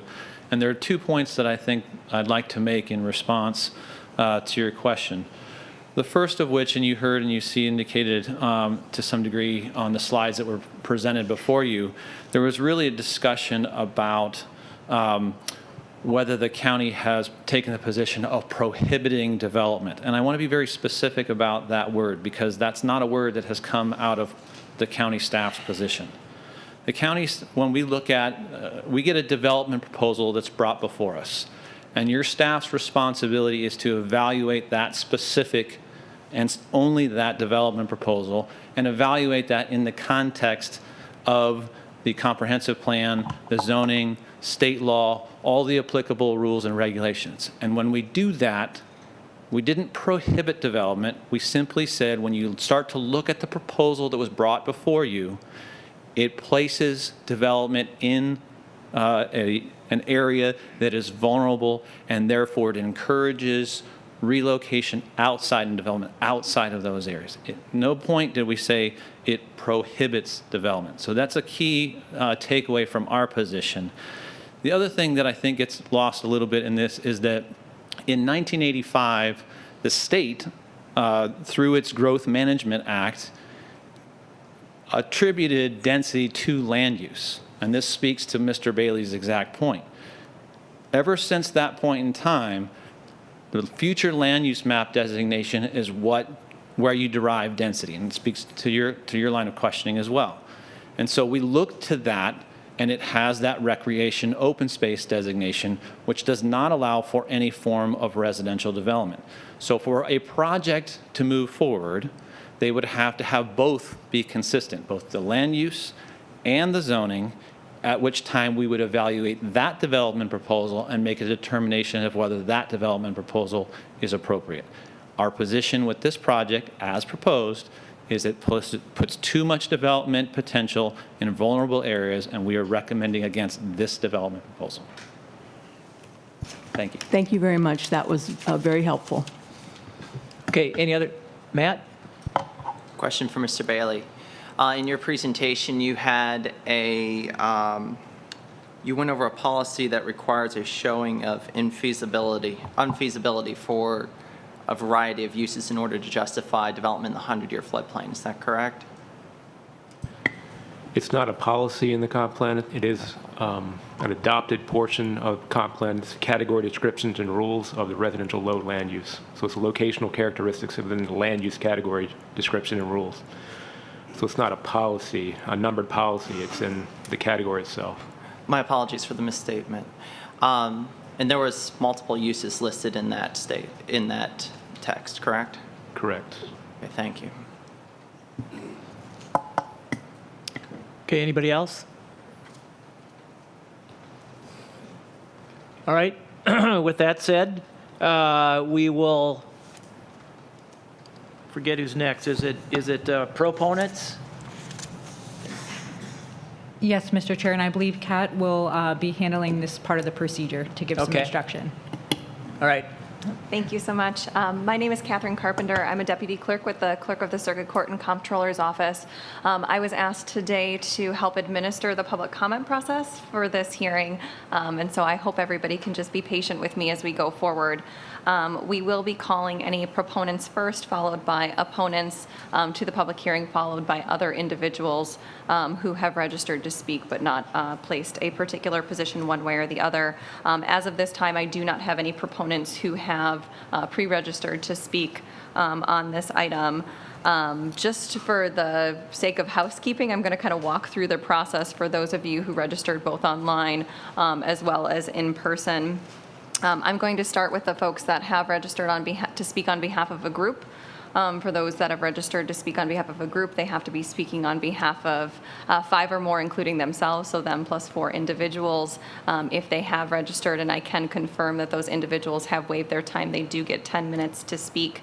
After I get through the folks that have registered to speak on behalf of a group, I will be moving to those persons who have pre-registered to speak in person individually, which will each get 3 minutes to speak. I may call just a person and then somebody who's on deck, just so we can make sure for those of you who aren't in the Magnolia room but are here in person in one of the overflow rooms, that you have the opportunity to get here so we can move the public hearing along quickly. After we get through the folks that are here individually, I will move on to the folks that are present online who have pre-registered to speak online, both on the phone and by Zoom. And then I will conclude by all the others who have registered.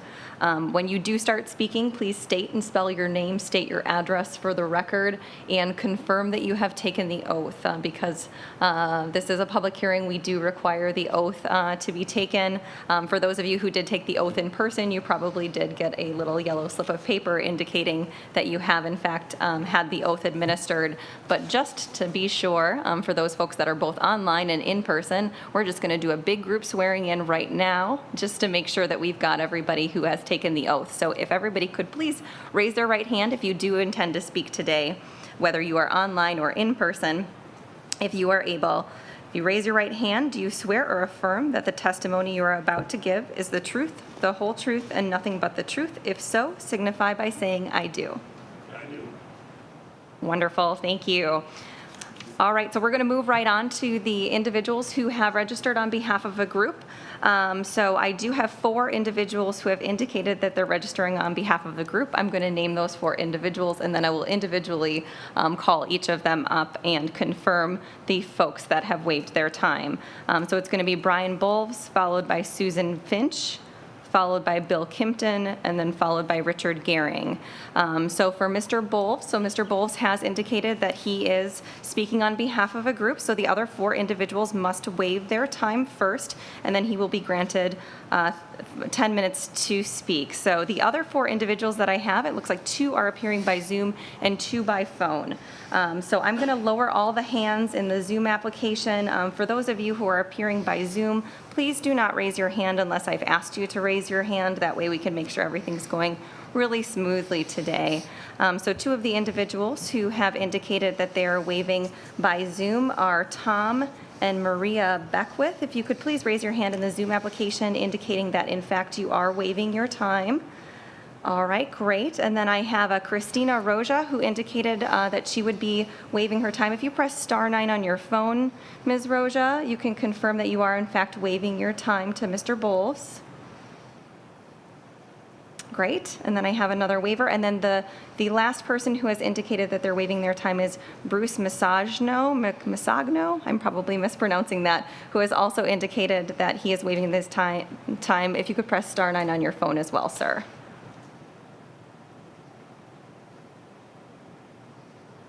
Bruce Masagno, if you could please press *9 on your phone to indicate that you are waiving your time.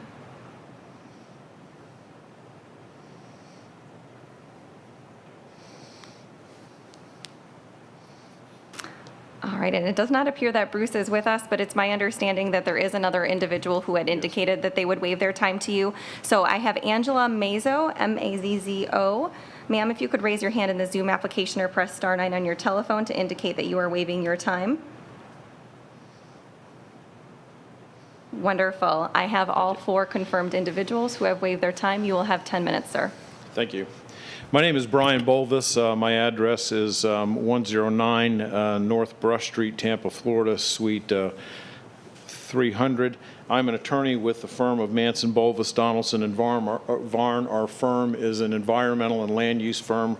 We represent counties, cities, and special districts throughout the state. Some of our clients are the City of Tampa, the City of St. Petersburg, the City of Clearwater, Palm Beach County, Levy County, and many other counties, cities, and special districts. I have extensive experience working not only with land use, but also with environmental issues such as brownfield. And in this case, you're asked to make a comment or make a recommendation on a brownfield application. And what I would like to do is really address a few issues with respect to both the brownfield and the comp plan. I'm currently working on a significant brownfield project for one of our clients, Port Tampa. And so that just kind of gives you a little bit of the background. And as far as the lawsuit for a taking, I think that turning down a development like this is not, if you turn down the 48, maybe there might be some angle, but it's really not for your consideration at this point, and I don't see it. Let me talk about the brownfield designation. A little bit of legal background. The Florida legislature adopted the brownfield legislation to help redevelop contaminated properties. Pinellas County has adopted that policy through its brownfield program. And if I read briefly from that, it's if I read 1.3, the county has established a process and procedure to assist qualifying brownfield project applicant to obtain designations and approval for status as a brownfield area pursuant to the Brownfield Redevelopment Act, which is 376-77 through 376-84 Florida statute. So the county has adopted, basically, has a role in identifying an eligible applicant that they will then recommend to the DEP. So what happens is it goes from this group to the Board of County Commissioners, and the Board of County Commissioners will say, this is a qualified applicant for the brownfield.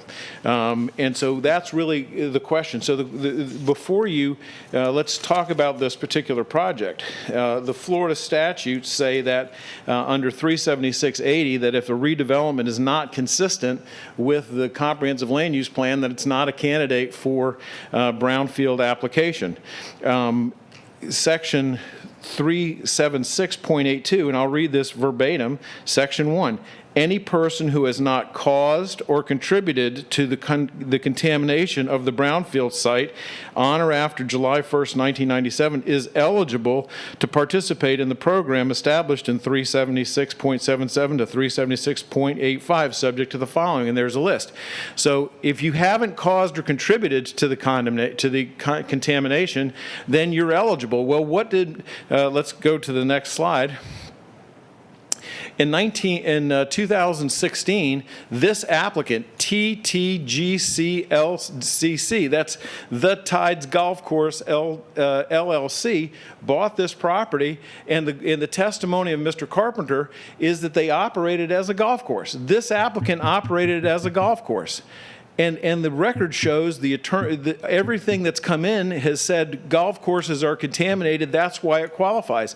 The Bay Point one was not a situation where any developer was applying.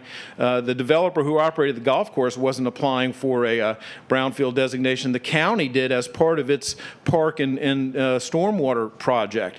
And so this is not this situation is you have the golf course operator applying for designation as the individual the person, as called in the statute, who will be responsible for it. This is the letter that went out to notifying of the closure. This is in the record, July 1st, 2018. So they buy it in 2016, and then in 2018, they close it. What was the testimony? And I'm going to skip over this particular slide because at the DRC, Mr. Carpenter made the same statements. What he said was, since buying it, we tried like heck to operate our golf course.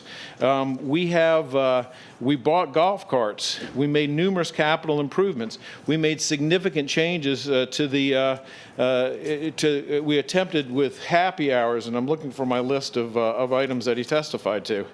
They bought 80 new golf courses, made numerous capital improvements, increased the marketing budget, added Sunday brunch, tried live music, happy hour, and much more, and raised the green fees. He testified that this applicant operated that golf course. And the testimony is that the operation of the golf course is what led to the contamination. This is a letter that was submitted, and it's before you, it's part of the package, from their attorneys. And what do their attorneys say in the letter? It says the applicant is interested in redeveloping the property for residential, recreation, conservation uses focused around the natural resources present on the property. However, redevelopment of the property is complicated by environmental issues associated with the historic use and operation of the property as a golf course. And the applicant is interested in redeveloping it. Well, the applicant, if that's the truth, if we believe them, has not shown you that they're eligible. What they've shown you is they're likely ineligible. That's the record that you're going to send to the county commission on this particular case. And because you're going to deny, I think, ultimately, the comp plan amendment that's requested for this plan, I think that if I'm not your attorney, but if I were representing this board, I would certainly recommend denial based on this record. I think it's very clear. And they've put it in the record. And they also in the record is a conversation about how they've fertilized and done other things. And fertilizers, pesticides, all of these things contribute. That's why golf courses can qualify for brownfield. So in this particular case, the application is questionable in that regard. Now let's talk about this trail, and this comes into effect with regard to neighborhood compatibility. The comp plan policy says in policy 1.2.4, recognizing that successful neighborhoods are central to the quality of life in Pinellas County, redevelopment and urban infill development should be compatible with and support the integrity and viability of the existing residential neighborhoods. Well, we've seen this slide. They have it up there. So let's see if this is consistent with and supports the viability. I think that if you live in this house right here, or in this house right here, or in this house right here, and you're having a backyard barbecue, or your kids are playing in the pool, or your kids are outside, me or anyone else can stand on this trail and participate in your fun. And guess what? These trails don't close. This is open to the public 24/7. So at night, you better close your blinds, because someone could be standing right here watching you. Nobody wants this trail in their backyard. Oh, this is a big amenity. It's not a big amenity if you live here. The other thing that the comp plan indicates is that you should protect vistas and views. In objective 1.4 of the ROSC element states that Pinellas County will protect the open spaces and scenic vistas for their contribution to the quality of life. Okay, well, in this particular case, these people had an open view and a vista over the bay, but down to the Intercoastal Waterway. But now look what they have. They have this park where intruders or anyone else can stand round the clock in their backyard, but they also, look at on this side, look at the 8-foot wall. And you saw from the other view, they have an 8-foot concrete block wall. Why? That tells you everything you need to know about this trail. Why do you have an 8-foot concrete block wall? Because these people, the customers, don't want a trail in their backyard. And so this is not an enhancement to the community. This is an intrusion into the community. The other thing you have is that this property is going to be filled between 8 and 10 feet. And with a 35-foot height restriction on the buildings, you're going to have 4 to 5-story structures. So now, when you lived in this house at grade and had a vista down to the Intercoastal Waterway, you now have strangers in your backyard round the clock, and you have 4 to 5-story buildings looking down into your yard all hours of the day. That's a change in the neighborhood. And let's briefly talk about the traffic issue. They have 2 exits on this.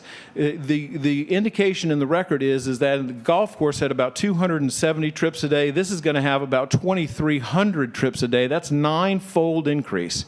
So if you live along these residential streets, what it's going to mean is backing up. How are you going to get out of your driveway in the morning? Rush hour, the staff estimates that it's going to double the time. There's no question that this is going to have a negative impact on it. And their traffic study shows an additional 2,619 trips a day. 2,619 trips a day, and I'm reviewing the Ted Links and Associate November report. There's no question that when you combine the trail, the brownfield, I don't think they've shown you enough evidence to show they qualify. The trail, the impact of view, the elevation of the building, and the impact of the trail all establish that this is not consistent or compatible with this neighborhood and should be rejected. Thank you. Thank you. Mr. Chair, the next individual who has registered to speak on behalf of a group is Ms. Susan Finch. Ms. Finch does have 4 individuals who she's indicated are appearing by Zoom who will be waiving their time. So I'm just going to list each of these individuals. For those individuals who have indicated that they will waive their time for Ms. Finch, it was Dawn Pearson, Emily Lewis, Jay Wolin, and Louise Wolin. If you could raise your hand in the Zoom application. Again, that's Dawn Pearson, Emily Lewis, Jay Wolin, and Louise Wolin. And I do have those 4 individuals who have raised their hand. Thank you. Good morning, board members. My name is Susan Finch. I'm a land use planner, certified by the American Institute of Certified Planners, and I have been practicing over 32 years in this field. I was asked to do a planning analysis by Mr. Tom Beckwith, who is a neighbor in the Oakhurst Shores neighborhood. He lives at 5728 Oakhurst Drive in Seminole, neighboring this property. The planning analysis has been submitted into your record along with my resume for your review. The subject property, as you've heard, is 95.96 acres in size and designated recreation, open space, and preservation by your county's comprehensive plan. The request to amend the land use category to residential low and preservation is at the heart of why this application should be denied. The county's website states that Pinellas County is the most densely populated county in Florida, with 3,347 people per square mile. This point alone illustrates the need for open space in this county and to retain it. The county's comp plan has numerous goals, objectives, and policies that encourage the preservation of open space and preservation, all listed in my planning analysis for your review. Most notably, if you've heard this, you've seen this policy, but I'm going to use it to tell you why it supports a denial of this recommendation. Objective 1.5 from the Recreation, Open Space, and Culture element states, in recognition of the limited amount of available open space remaining within the county, Pinellas County shall prohibit the conversion of dedicated recreation open space and encourage the retention of non-dedicated recreation open space land uses. As Mr. Tu explained to you, it only means that non-dedicated, the county doesn't own it, period. It doesn't mean that it gives you a right, an open door to develop it. It means that we should encourage, from the county's perspective, the ability to retain that as open space. The countywide plan rules also address the critical need to retain open space. Countywide plan rules land use 12.1, in recognition of the limited amount of available open space remaining in the county, strongly discourage the conversion of recreation/open space and preservation to other designations, strongly discourage. Countywide plan rules land use 12.4, discourage the conversion of golf courses to other land uses without addressing how the loss of open space and recreational opportunities for the community will be mitigated. This point is very important, as the applicant has described to you how they purchased a golf course, provided financial data, and showed that it was unsuccessful. What they haven't addressed is how they're going to mitigate that open space. Mr. Bolvas' testimony regarding that trail is intrusive. You would not want to live behind that and have a 24/7 open trail in your backyard. No one would. The requested residential low land use category has locational characteristics stated in the comprehensive plan. The majority of this property is located in the 100-year floodplain. The RL category states, and this is right, Mr. Bailey quoted this to you, this is right from their locational criteria in the comprehensive plan. The RL category is only appropriate in the 100-year floodplain if preservation and/or recreation open space are not feasible. If those categories are not feasible, that category is on the property right now. The applicant has not demonstrated why it's not feasible to retain it. They've only told you they bought a golf course and it didn't work out. That doesn't make the test. How is open space not feasible on the subject property? The application for the comprehensive plan amendment and rezoning does not address this important issue. I've included in my planning analysis that was submitted into the record, I've included a before and after aerial that shows a zoomed out aerial depiction of this property. It shows you how dense Pinellas County is. It shows you the green area of this golf course and the adjacent Millennium Park. Then I put the applicant's own site plan, I superimposed it on that to show you the impact, how 99 acres of this site plan looks when it's developed. The applicant submitted a response letter on November 25th, 2020 regarding the staff's original recommendation for denial of this request. This response did not change the number of dwelling units, didn't change the proposal to develop residential in the coastal storm area. The changes were minor and included restricting lots in the evacuation zones to larger lots, not prohibiting them in evacuation zones. The response also mentioned the preservation and enhancement of mangroves, which should be encouraged as a portion of this property is designated preservation by the comprehensive plan. The applicant states that the proposed 273 single-family homes are similar to the existing subdivisions to the north and the east. First, it's important to point out these subdivisions go back to the early 1960s and 1970s, which was well before your currently approved comprehensive plan policies and land development regulations. The subject property is located in the coastal storm area. 27% of the property is in the velocity zone. Over 20% of the property is located in the coastal high hazard area. Development in these areas is discouraged for a reason. New development affects the evacuation efficiency of the existing communities. It affects shelter space. The location of the property in the coastal storm area would require the height of the proposed single-family homes to be measured from the base flood elevation and not grade. Remember that illustration of the trail Mr. Bolvis showed you previously. There are several comprehensive plan policies and goals which discourage development in these areas. Most importantly, coastal management element objective 1.3, Pinellas County shall restrict development within the coastal storm area and direct population concentrations out of the coastal storm area. I would submit to you that 273 homes is a concentration of population. The applicant has based this request on 273 single-family homes based on a plat that was approved in 1926. That plat has been voluntarily vacated. It doesn't exist. The property owner in 1992 voluntarily vacated that plat. Doesn't exist today.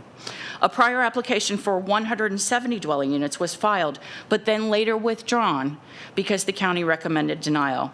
It's no surprise that this property had issues, and the property owner, the current property owner, went in knowing all of those. The record is clear. The need for open space in Pinellas County is clear. The applicant has taken the position that one policy in the coastal management element means that density less than 5 acres is permitted, and therefore they're entitled to residential development as they propose 3.1. The comprehensive plan is just that, comprehensive. It's a vision.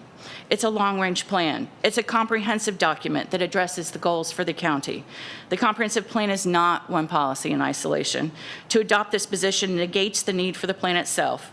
The county staff report lists pages of comprehensive plan policies, which result in their recommendation for denial. My planning analysis, which was filed into the record, lists numerous policies from various plan elements, as well as the county-wide plan rules, to conclude that this application is inconsistent with your comprehensive plan. Thank you very much. Thank you. Mr. Chair, the next speaker is Mr. Bill Kimpton. Mr. Kimpton has also indicated that he will be speaking on behalf of a group. I believe all 4 individuals are present in the Magnolia Room, so I'm just going to ask you to raise your hands when your names are called. Dan Hott, Ed Methbezel, Rob Bushy, if you just raise your hand indicating you're waving, perfect, and Chris Kale. Perfect. I do have all 4 waivers. Then you have 10 minutes, sir. Thank you. Bill Kimpton, longtime resident. My law office is at 605 Palm Boulevard in Dunedin. I just sold my house on Clearwater Beach yesterday. Thought I killed it until I went for a replacement. If you haven't heard that, we're in surging inflation on housing in the area. It's because everybody wants to be in Florida now, or the southern states, or at least a lot of them. And it's going to continue because we have no income tax, we have beautiful amenities, we have water everywhere, we have a wonderful state. But we also have to be cognizant of the state and protect it. And I can't give you all the technical background that all these land use attorneys have given you. Only the practical. I'm just a real estate practitioner, lawyer. If you want to buy some property or sell some property or buy a home or sell a home, or if you need an opinion letter for the subdivision you propose, I can do all that. Over the years, a lot of my practice has turned into a title company, basically, just because of all the growth of people coming in here and the demand for someone to handle those kinds of transactions. Today, I'm representing the Save the Tides group, who are basically the neighborhoods surrounding this property, and they have the biggest concern here because they're directly affected. A lot of the people in the county aren't directly affected because they don't live near this piece of property or the joy that these people have appreciated from it. So a ways back, 100 years ago, there was only about 10,000 residents in Pinellas County. Jump forward, we're crossing 1 million. These numbers are pretty fantastic, but it took 100 years to do it. But is 100 years a long time? I started practicing law here in 1971. That was 50 years ago. At that time, I knew a lot of great attorneys in the area, not very well, but I hadn't practiced with them, but I had met them and been to meetings with them, and they had practiced for 50 years. So the lives of 2 attorneys or the practices of 2 attorneys, that's 100 years. So it seems like a long time ago, but it isn't. But 100 years ago, if you wanted to file a plat in Pinellas County, all you needed was a piece of paper and a pen, because there wasn't really a lot of regulation of that. So you could file a plat with a huge amount of density, like the one that we've been talking about here today, but today that plat has 0 relevance. It would never, ever happen again. And it takes a heck of a lot more than a piece of paper and a pen to file a plat now. From what I hear from some of the developers, it could take a year, 2 years, 3 years, because there's so many issues impacting the very few pieces of land left in our county. It's very difficult to get a plat, and that's because we have great staff enforcing their rules, and it's just a much different situation. Somebody mentioned the amount of people per square mile in our county. My numbers are like 3,500 people per square mile. Number I heard a second ago was a little bit lower than that. How about the state? Well, in 1990, we had 13 million people. In 2000, 16 million people. 2010, 19 million people. 2020, 21,500,000. And we're zooming. We're going crazy with the numbers. Predicted in a few years, a couple years, right down the road, 25 million. How far off is 35 million? So over these 48 years ago, we decided in Florida to manage some of this growth. And we have instituted growth management, the future land use map. We're a lot more serious about zoning. I remember when I started, you didn't really need to know a lot to go argue a case in zoning. You just made an emotional argument, and often that carried the day. Well, that changed over the years, and now it's very, very detailed and serious. And to say that the future land use map is not relevant or anything, or to say that it can't be applied, or to say it's just foolishness, it just isn't true. It's a very important document, and we need to respect it and cherish it, because it's what's going to protect the little bit of open space that's left, not only in Pinellas County, but in the state of Florida. And this county used to be, when you left Clearwater and went out to US 19, you're in the country. There wasn't any countryside mall at that point in time. There was very little of anything out there. Now, if you want to be out in the country, you got to go north of Brooksville. And that's a long ways from here if you don't know it. And it's just, if you get up there, you can see some country and some farms, but a lot of them are already bought, and they're bought by major companies planning on building out all that land. But it's going to be a lot more serious in terms of the approvals in the future. So I guess the questions today for Pinellas is, how hard should we be encouraging growth? What should we be thinking about? How do we concern ourselves for all of these neighborhoods? Because neighborhoods are really what we're talking about. Virtually everybody in Pinellas County is in a neighborhood now, and we need to look out for them. So do we create our future growth by eliminating the little bit of open space that's left?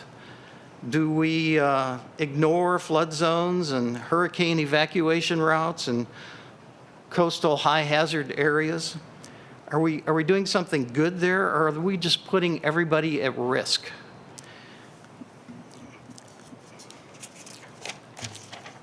Today is April 6th, 2021. It's not 1926.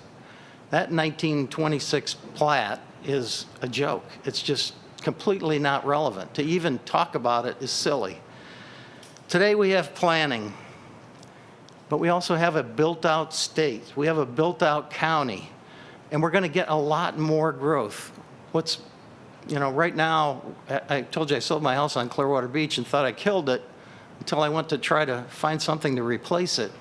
Well, I think you can go to pretty much any city in Pinellas County right now, and I guess there's 26 municipalities, and you're going to find that everything is inflated. There's no place to go find a value in a house right now. Does that mean we eliminate the open spaces and build a whole bunch more houses? Well, if we did that in a blink, we'd be right back in the same place, only we wouldn't have these open spaces anymore. We have to manage them. In closing, I'd like to say that, I heard the story here where the applicant acted like he bought a golf course and he really tried to make it work. And he bought some golf carts and he did all these things and it just didn't work and he lost money and he had to think of something else to do. But that's not reality. He's not a golf course operator. This is a development company that exists to create lots out of open spaces to sell to a real home builder.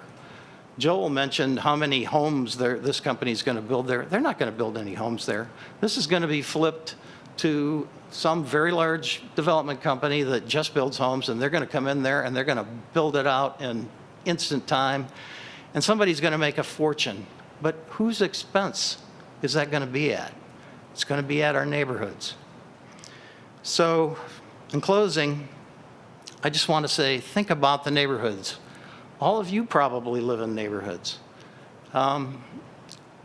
We have to protect them, and today is the day to think about it. Don't let it get away. Thank you. Thank you. Mr. Chair, our next speaker is Mr. Richard Gehring. Mr. Gehring is appearing by Zoom today. He does have 4 individuals, 2 which are in person and 2 online, which have indicated that they're going to waive their time. For the 2 individuals that are in person, I have Steve Dannemiller and Bob Geyer. If you could just raise your hands. Perfect, thank you. And then online, the 2 individuals who indicated that they're waiving their time are Kim Pearson and Vic Stevens. If you could just raise your hand in the Zoom application to indicate that you are waiving your time. Kim Pearson, I do see your hand raised. Vic Stevens, if you could please raise your hand. Oh, you're here in person. I'm sorry. Thank you, sir. And he has waived his time as well. So at this time, Mr. Richard Gehring, if you could raise your hand so that we can unmute you to speak on this item. Because you do have a presentation, I am just going to remind you that you will need to verbally state when you need to move forward in the presentation. So Mr. Richard Gehring, if you could just raise your hand so that we can unmute you in the Zoom application here.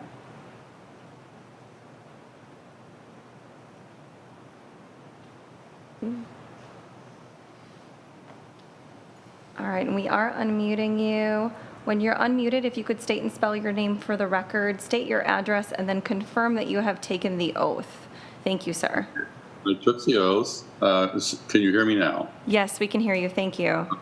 You have video also. I do not have the ability to put you on video, but we are screen sharing right now your presentation, so we'll be able to walk through it. Again, just say forward when you want to go forward on the slides. Okay, take me back to the, I'm seeing myself on this screen. I need the slide sequence in front of me, which I just lost whenever you launched it. Let me, need to come back up to get the slide sequence. Put this down. I'm gonna resume link. I think you may, whenever you did something, it made me go away. Can you still hear me? Yes, we can hear you, sir. Okay, I'm launching back into the meeting and I'm clicking launch and it should bring me back in. Allow. Some action you took on your side dropped me from the system for some reason. Okay, launch meeting. I don't need to download.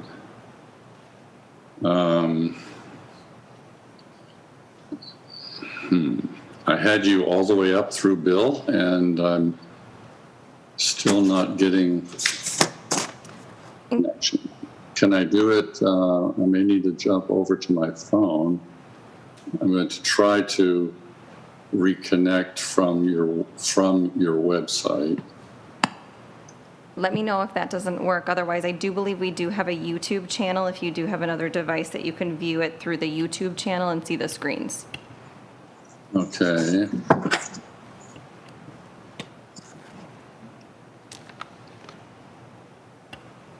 I'm constantly asking me, it's constantly taking me back to the Pinellas County planning site and not taking me, when I punch Zoom link, it asks if I want to allow to open, and I say allow, but it never activates. Let me see if I can try my phone. So according to our communications, you can. I have your picture on my Sure. punch my So you can hit Alt-Tab to rotate through the windows on your computer to see if that works. Alt and then the tab button, and see if that works for you. This is Command Alt Tab.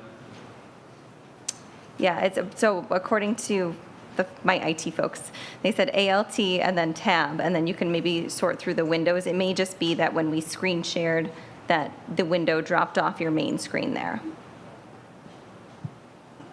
Okay. I am not getting that to link. I am not getting myself, mute my audio, launch the meeting Zoom.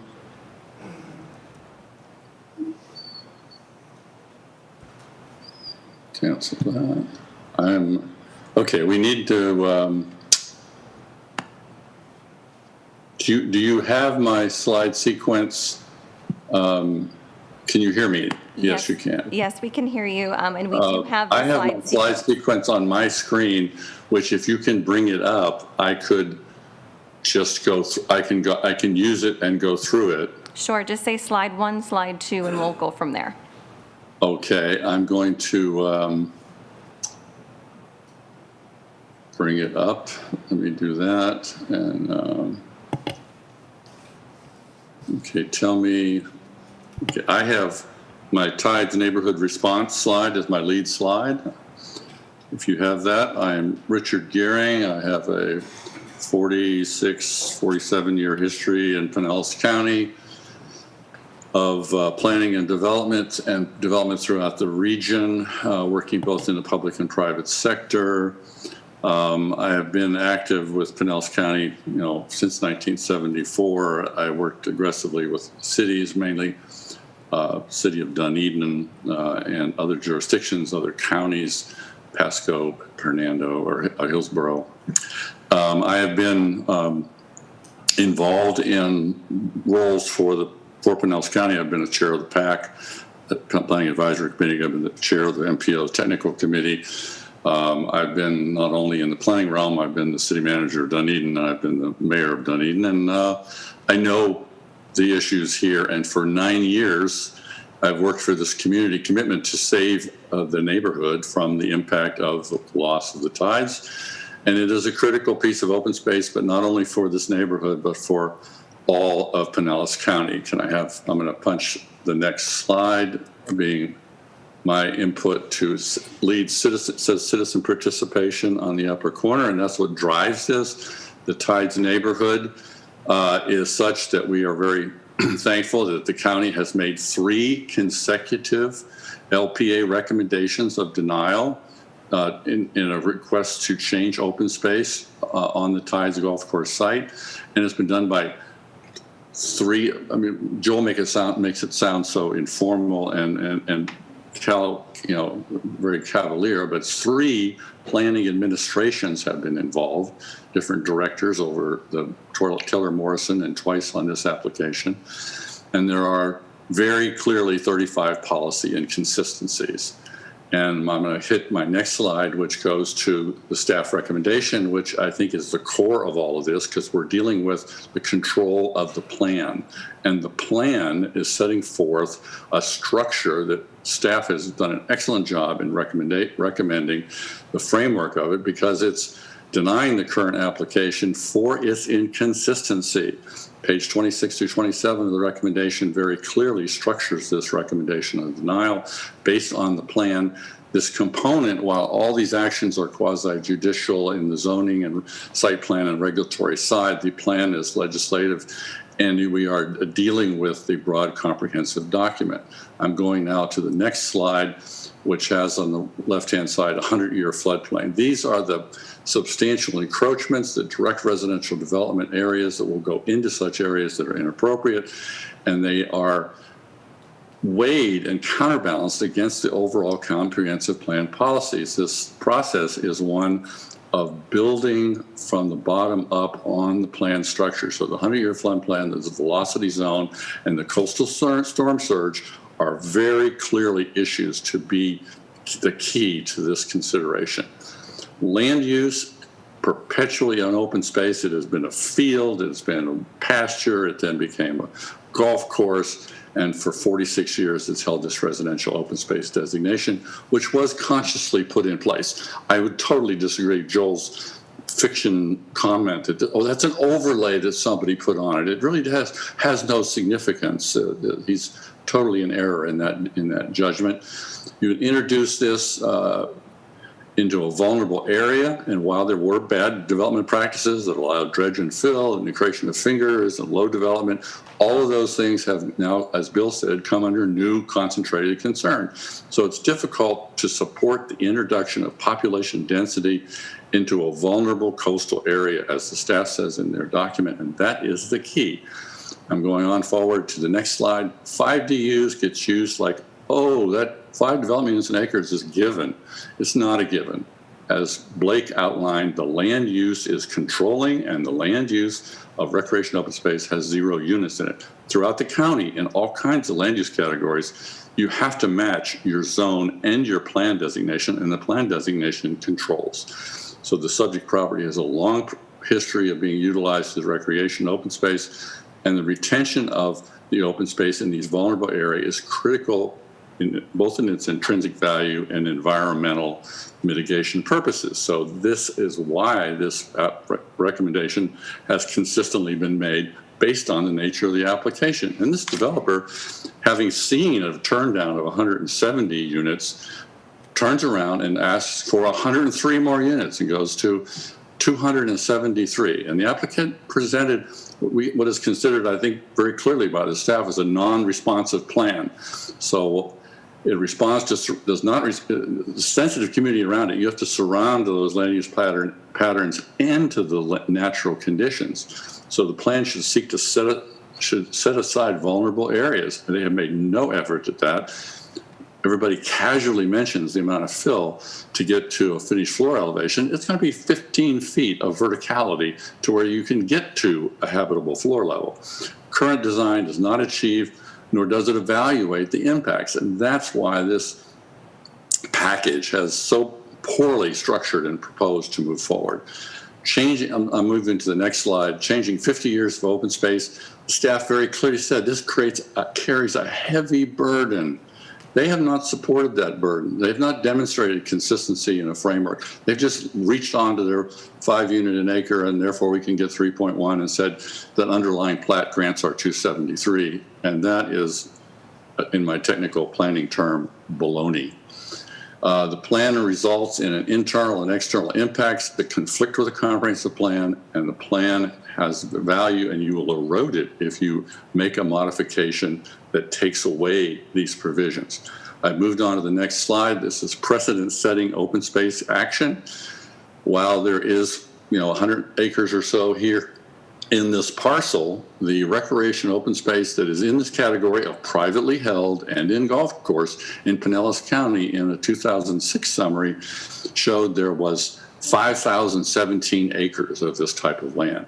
Now, a lot of those will have all kinds of different conditions, but a lot of those will be under pressure in the future decades of Pinellas to be converted over into development use. And we need to set up that issue and drive home that policy that recreation open space is a dynamic component of our comp plan. And there's no argument here of enough public benefit to exceed the value of the recreation open space designation. A particular stormwater issue has been raised, as my next slide. It shows a little cloud with some water on it.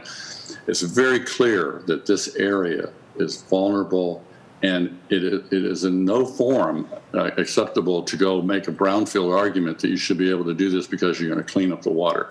The county, working with whatever owner has this land, can clean up that water, and it's not strong enough of public benefit to outweigh all the other impacts. The next slide is just a big bullet circle that makes the key point. Pages 28 through 31 of the staffing present 35 policy inconsistencies. I've ringed it with the encroachment of the Cat 1 through Cat 5 flood conditions and the only area not subjected to evacuation. And that is why this package equals denial going forward to the board. In closing, I want to make just a quick couple points about why I'm passionate about this and why I've been working with this neighborhood for 9 years, is because you can make a difference. And in 2 cases that I'm very familiar with that I worked on over the years, I just want to use 2 examples and then apply it to this one. Big policy changes can occur and the quality of life difference can be the outcome. Years ago, Honeymoon Island was a totally approved development project, and Planning and Zoning Board that I started to work for as a planning director of Dunedin came to me, Diane Feaster and Ted Fosnot, and said, this permit is lapsing for the dredge, which was given out by the cabinet, and 465 acres was going to turn into 1,200 acres of island and a population of up to 30,000 people in an approval. That project became a 6-year mission for me, both as planning director and city manager, to work with Governor Graham, then Mayor Engelbert, to get a 6-year sequential acquisition, eventually creating Honeymoon Island, which then created 1,000 acres of island park system that is now the most visited state park in the state of Florida. So quality of life issues make a difference in community, and I use that as an example to why your decision today is so important. Years ago, our road systems, we just gave it as a granted that any 4-lane arterial had to become commercial, and we were laddering the entire county with commercial conditions.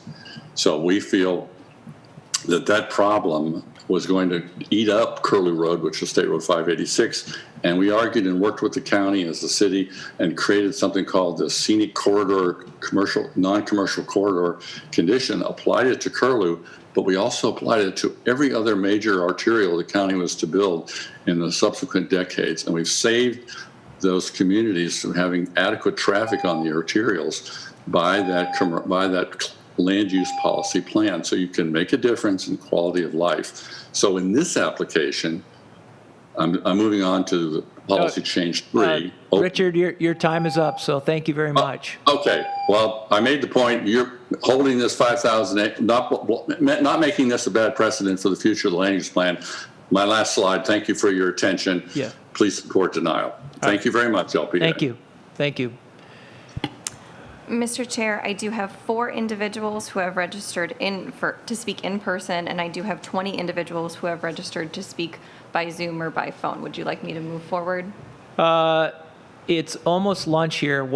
Maybe this is a good time to take a break, and we would take an hour off for lunch and then resume that once we return. Let's do that. Great.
okay to come up and say, I'm either for or against this for this reasons, thank you, or the previous reasons, and sit down, that's fine. As long as you, and the important thing is, everybody here has been sworn in, correct? So, okay, that's good. So, okay, let's have our first public opponent that by themselves come up. Okay, so Mr. Chair, I have Colleen Danamiller is the next one who's in. Okay, Colleen, please come up. Good afternoon. Good afternoon, Board. Good afternoon, County. My name is Colleen Danamiller. I was born and raised right here on 66th Avenue. Back then, there were dirt roads going back and through here. I went to Orange Grove Elementary. It was named Orange Grove because it was all orange groves around here before. So we're coming up to 3% density in this county, which you all know that. We as Floridians, we have a real need to protect the environment that we are around us. It affects our quality of life. And I just wanted to put a human face on it. You've listened to planners, lawyers, county, but you haven't heard from a real person. My house backs up to the golf course. I am the block captain for Canterbury Chase, and I represent everybody that lives off the golf course off 66th Avenue. This was our view. This is the wildlife that we saw every day. This is no longer there. What's there now is overgrowth and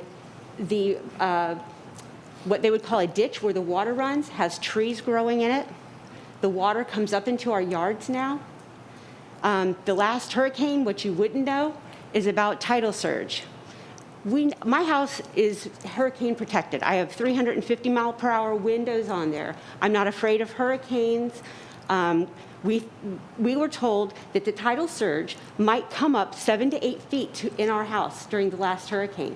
We chose to leave. We could not leave the county. There was no gas. Cars were being stuck on the street. We ended up going to my sister's house in Seminole that was higher than ours. So since then, I had to buy flood insurance. Even though you guys don't consider it a flood area, I'm telling you, when hurricanes come, when there are king tides, when this perfect storm is there, we could all lose our homes. And if you build 9, 10, 11 feet up, and then you start putting a 2-story house behind mine, what do you think is going to happen to the water? I don't care what they say that they're putting up. That water is going to come downhill, and we are downhill, okay? So I implore you to please stick with the comprehensive plan and know that that was put in there to protect us and to protect this community and to protect our environment. That's all I have to say. Thank you for your time. Thank you. Mr. Chair, the next speaker is Ronald Stevens.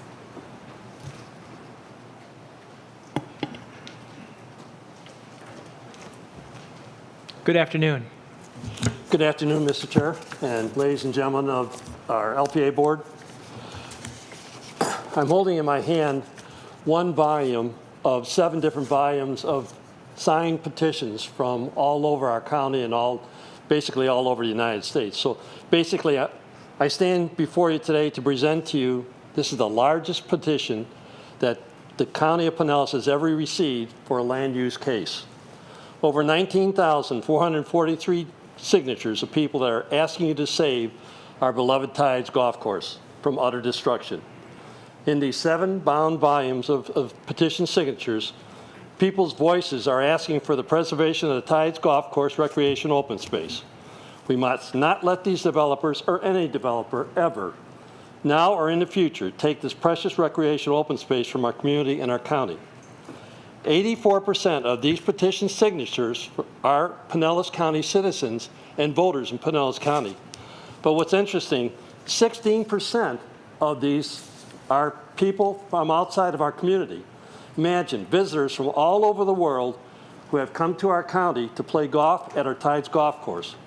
People from 22 countries and 42 states in the United States. That is how popular our Tides Golf Course recreational open space had been to the outside world and to our community. The Tides is a gem of a property surrounded by over 1,000 homes on 2 of its sides. It has the Boca Ciega Millennium Park on the west side, the Boca Intracoastal Waterway on its south side. The original owner constructed a tide so it would serve as a sanctuary to thousands of birds and animals of all kinds, while playing as a golf course built for all ages and all talents. Eagles still call it home. Alligators intrude on it at times. Owls and ospreys nest their young here. Otters use it as their playland, and manatees use it as a shelter in the wintertime. So many different kinds of animals, birds, and mammals depend on the tides for their very survival, and they have for maybe 1,000 years or more. The tides truly is an unusual place to behold and enjoy. Mr. Hills and Mr. Carpenter, the development plan, the Preservation Bay, want to change all that. They want to destroy all that we love here. They bought the tides to destroy it, never to run it as a golf course. That is what developers do. They develop property. They don't run golf courses. Ladies and gentlemen of Pinellas County LPA Board, losing our tides golf course recreation open space would be akin to carving the heart out of our community. Please do not let this happen. It may never be a golf course again, but it can always remain a recreational open space. We must not let Mr. Hills and Mr. Carpenter be successful with this sham they are trying to perpetrate on our community, which is the utter destruction of this gem that we call our Tides Golf Course recreation open space. We must never let that happen. Thank you for taking the time with me. Thank you. I have these to present. Do I just leave them here, or can I give them to? I think the, Thank you very much. They're heavy. Thank you for your time. yeah, thank you. And Mr. Chair, the next speaker is Aaron Alzewski. Alzewski. Aaron? And is Aaron present? It does not appear that Aaron Okay. is present. The next speaker is Jerry Nicolo.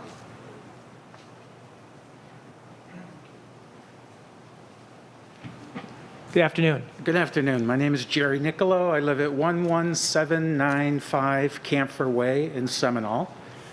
I have my career is in commercial real estate, so I have a company. I've been doing it for 40 years. And before I moved to Florida 4 years ago, I was an elected official in Wheaton, Illinois. I was a Park District Commissioner. I came today to say one simple thing. It's already been said in many ways, but one simple thing is this. I'm pro-development, but I'm anti this proposal. I think it's the wrong development at the wrong place and time. If you just elevate yourself and take a 30,000-foot view of our area, it's completely developed.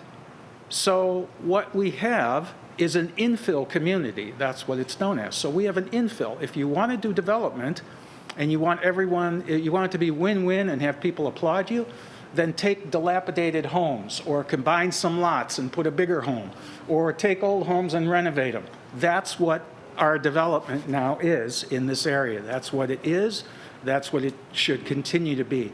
And as someone else said prior to me, you don't shoot yourself in the foot by taking that aerial view and say, here's some green space.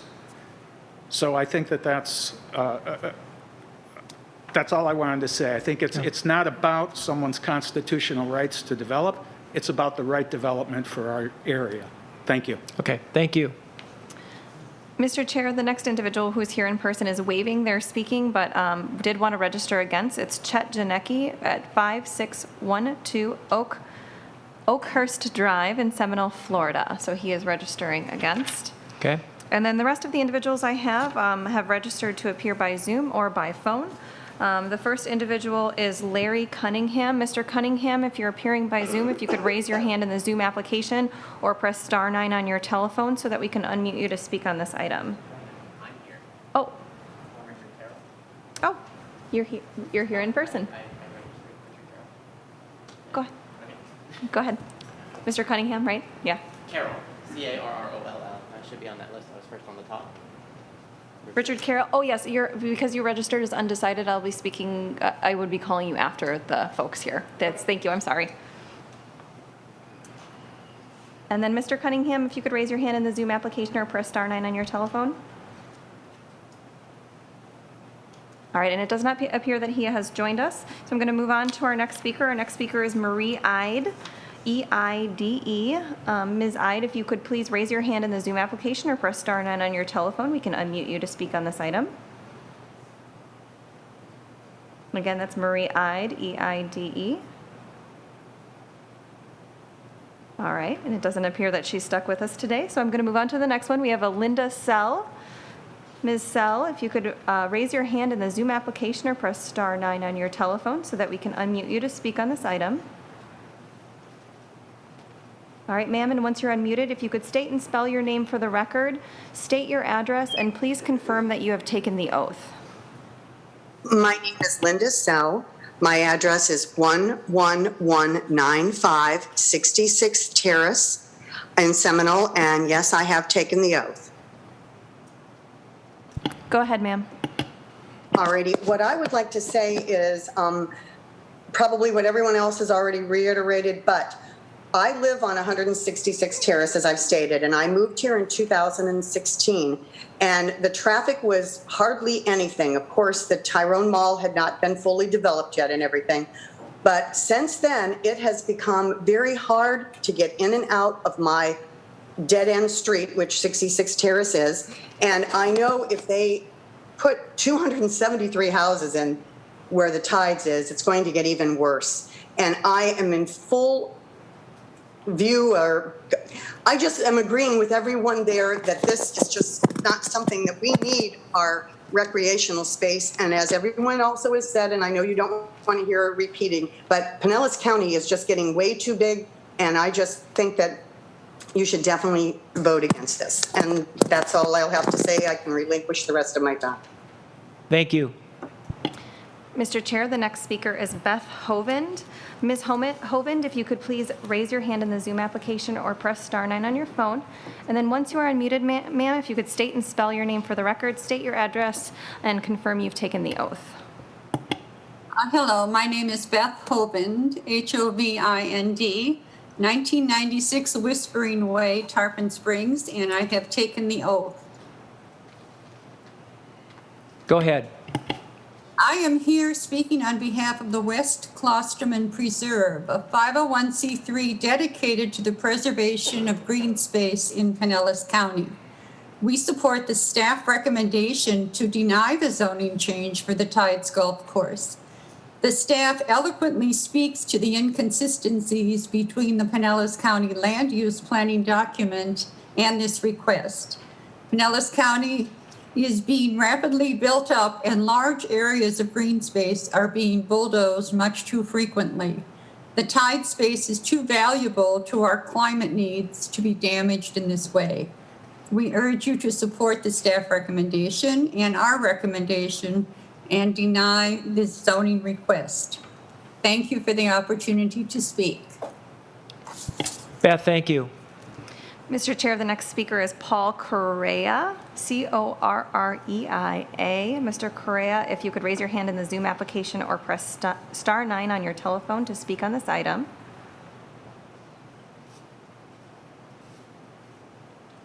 Mr. Correa, again, raise your hand in the Zoom application or press star 9 to speak on this item.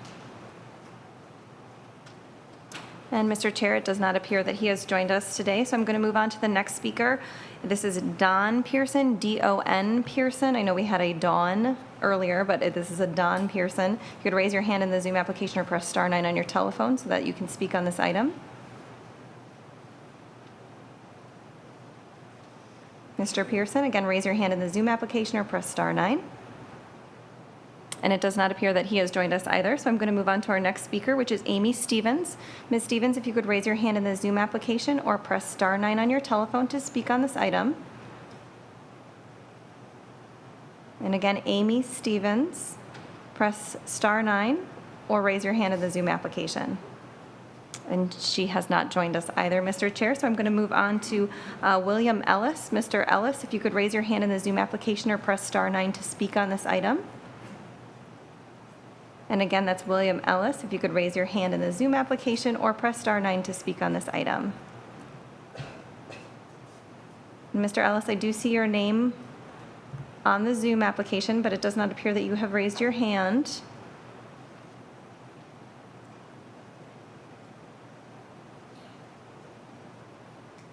All right, it looks like Mr. Ellis is actually using an older version of Zoom, and I do not believe that we will be able to accommodate that at this time. Let me see if I can get him. We'll try to get him back, but I'm going to move on to the next speaker and come back to him. We've got Clark Bomenti, B-O-M-O-N-T-I. Mr. Bomenti, if you could raise your hand in the Zoom application, and once you're unmuted, if you could spell your name for the record, confirm you've taken the oath, state your address, you will have 3 minutes.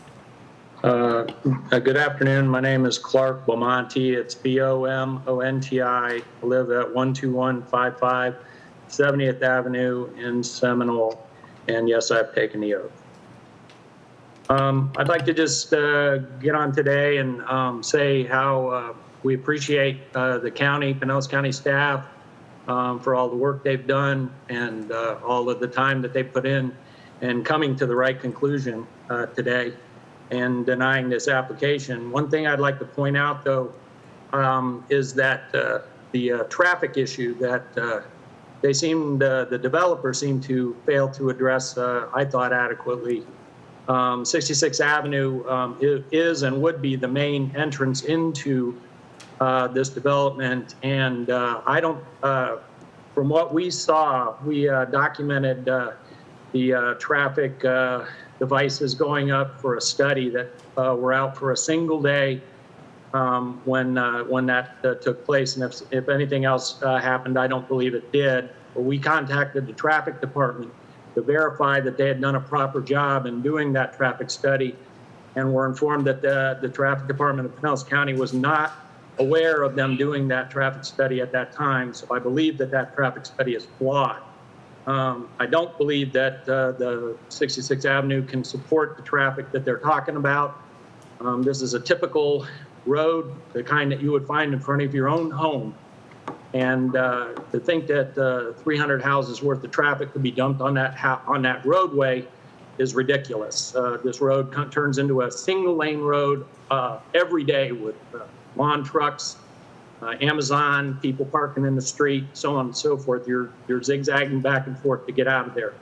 It's just ridiculous to think that would be an appropriate application for this roadway.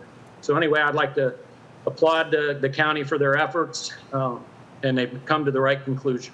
Thank you very much. Thank you, Clark. Mr. Chair, the next person that I have registered to speak is Jackson Stevens. Mr. Stevens, if you could raise your hand in the Zoom application or press *9 on your telephone to speak on this item. Again, Mr. Jackson Stevens, if you could raise your hand in the Zoom application or press *9 on your telephone to speak. And Mr. Chair, it does not appear that Mr. Stevens has joined us, so I'm going to move on to our next speaker. I have Corey Sage. Mr. Sage, if you could raise your hand in the Zoom application or press *9 on your telephone to speak on this item. Once you are unmuted, if you could spell your name for the record, state your address, confirm that you have taken the oath, you will have 3 minutes. Yes, hi, my name is Mrs. Corey Sage. I live at 6733 122nd Street in Seminole, Florida, and I have taken the oath. I concur with the majority that I feel like this is not a good idea to go through. And my husband and I, we recently moved here a year ago from St. Petersburg downtown with all the noise and the traffic. And we came here because it was a nice, quiet neighborhood, and it was a small neighborhood, and it was a community. And I would like to see it stay that way. We have also enjoyed the parks. There are always people out and about, walking, riding bikes, and I wouldn't like to see any of that change. So I thank you for your time. Corey, thank you.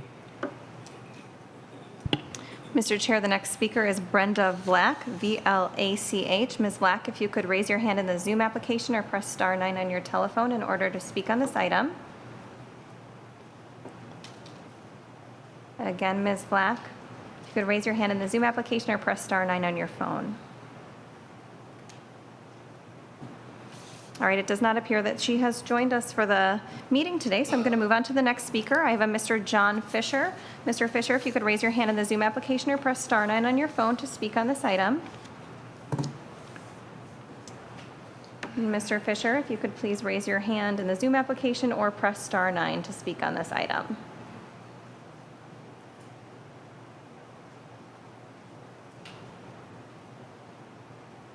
And Mr. Fisher, once you're unmuted, if you could state and spell your name for the record, state your address, confirm you've taken the oath, you will have 3 minutes, sir. Thank you. My name is John Fisher, Fischer. I live at 11712 Camphor Way, and I am confirming that I've taken the oath. Camphor Way is 2.5 blocks north of 66th Avenue. 66th Avenue has been stated as the main road giving access to this area.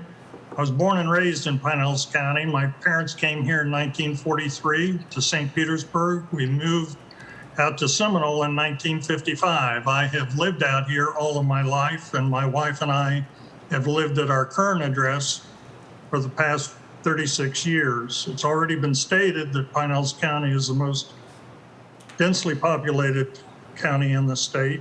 All of us experience that when we go out to work or we travel anywhere outside our neighborhood. I would submit to you that we shouldn't expect that in our own neighborhood. It's been stated that this proposed request would provide sidewalk access to Millennium Park. Please know that we already have excellent sidewalk access to the park along 66th Avenue. The developer cites that expanded turning lanes and added sidewalks would assist in this traffic flow.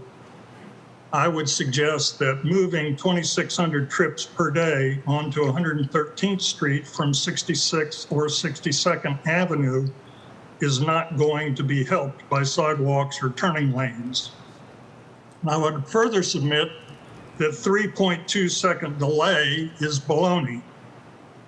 I would respectfully suggest and request that the board imagine 273 homes being added to your neighborhood and think that the delay would be 3.2 seconds. Thank you very much. Thank you. And Mr. Chair, because Mr. William Ellis does have an outdated version of Zoom, I'm just going to read out loud the call-in number for him to call in if he chooses to call in over the phone, if he wanted to participate that way, if that's okay with you. That's fine. Okay, Mr. Ellis, because you do have an outdated version of Zoom, I can't get you to speak through the Zoom application, so I'm just going to give you a telephone number. So I'm going to repeat this twice, so please grab a pen and paper. The call-in number is 1-312-626-6799. Again, the call-in number is 1-312-626-6799. It's going to ask you to enter a passcode, which is 862-2498-5324. Again, that's 862-2498-5324. It may ask you for a participant ID. If that's the case, you can just press pound. So I will try calling you at the end after I get through these next list of speakers. Thank you, sir.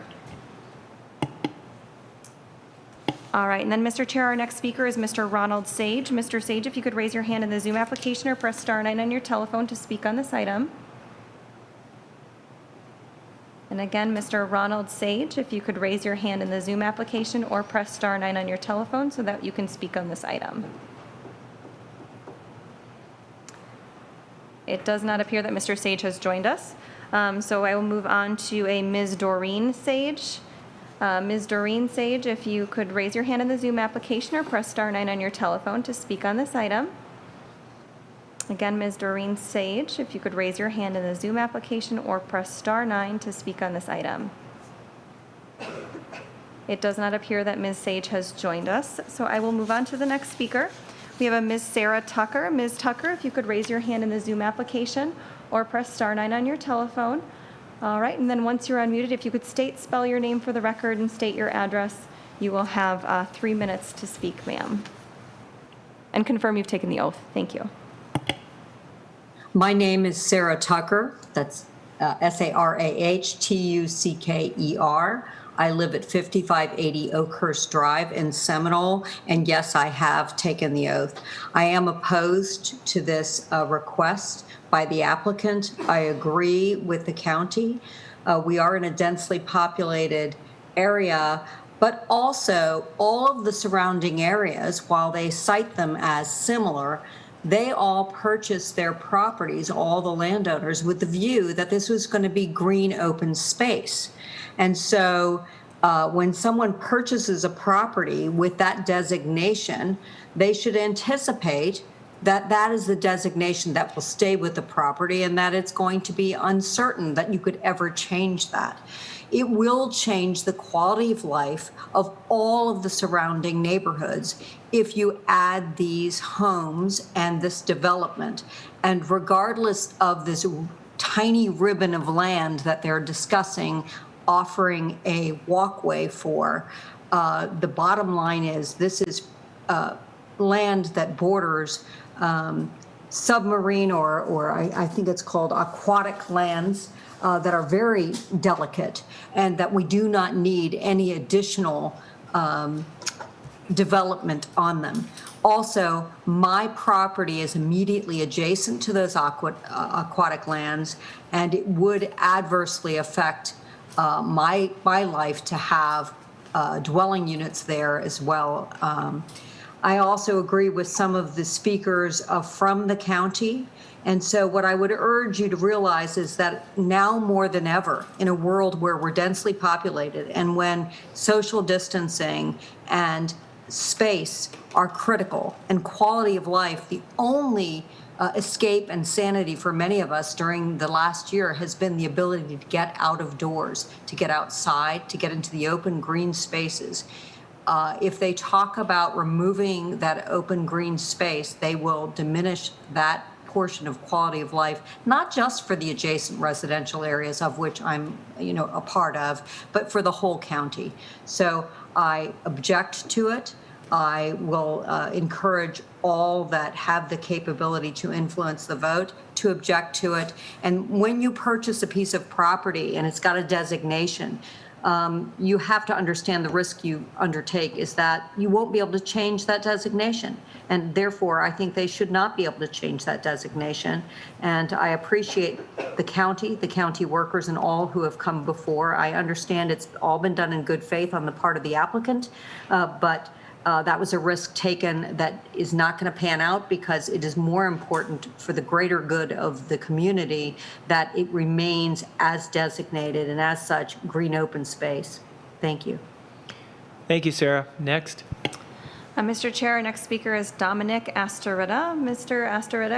Astorita, I apologize. If you could raise your hand in the Zoom application or press star 9 on your telephone to speak on this item. It's Dominic Astorita. Or Astorita. And Mr. Chair, I do not believe this individual has joined us today, so I'm going to move on to our next speaker. Our next set of speakers have registered to appear by phone.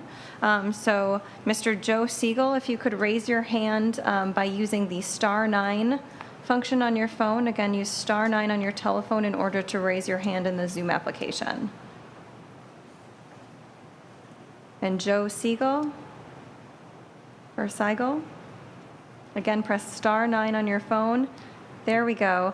So once you're unmuted, it may ask you to do star 6 to unmute. Once you're unmuted, if you could state and spell your name for the record, state your address, confirm you've taken the oath, you will have 3 minutes. And again, you may need to press, there we go. Can you hear us, sir? Hi, how you doing? My name is Joseph Siegel. I live at 6160 115th Place there in Seminole, and I board the Tides Golf Course. Can you confirm you've taken the oath, sir? I did take the oath. Thank you. In 1996, I bought my home, and it was on a very, very nice piece of property on a golf course. I moved here, I developed here, I bought property here, I opened a business here, and I've seen the community grow tremendously, and it's great to have the community be the way it is, but enough's enough. If your grandkids or people want to, have something where you can walk to, I go over to Seminole Lake Park because I'm tired of the asphalt. All there is asphalt. You need to keep this land. It should be open for the county to be able, or someone to be able to develop it for his own park. It doesn't necessarily have to be a golf course. But please, I live on 62nd Avenue. People park in the street there. There's only a 2-lane highway. My house is going to be right next to one of the entrances where you go in and out. So that means ambulances are going to go in and out. The kids play there. There's kids in the neighborhood that people had to put fences up to try to keep in like cattle. And you're going to have people going up and down these streets where it's not big enough as it is. The only way you're going to do it is widen the roads, and you can't do that. And water comes up to the back of my house, and I'm up probably 6 to 8 feet off the ground, and water comes up to my back fence.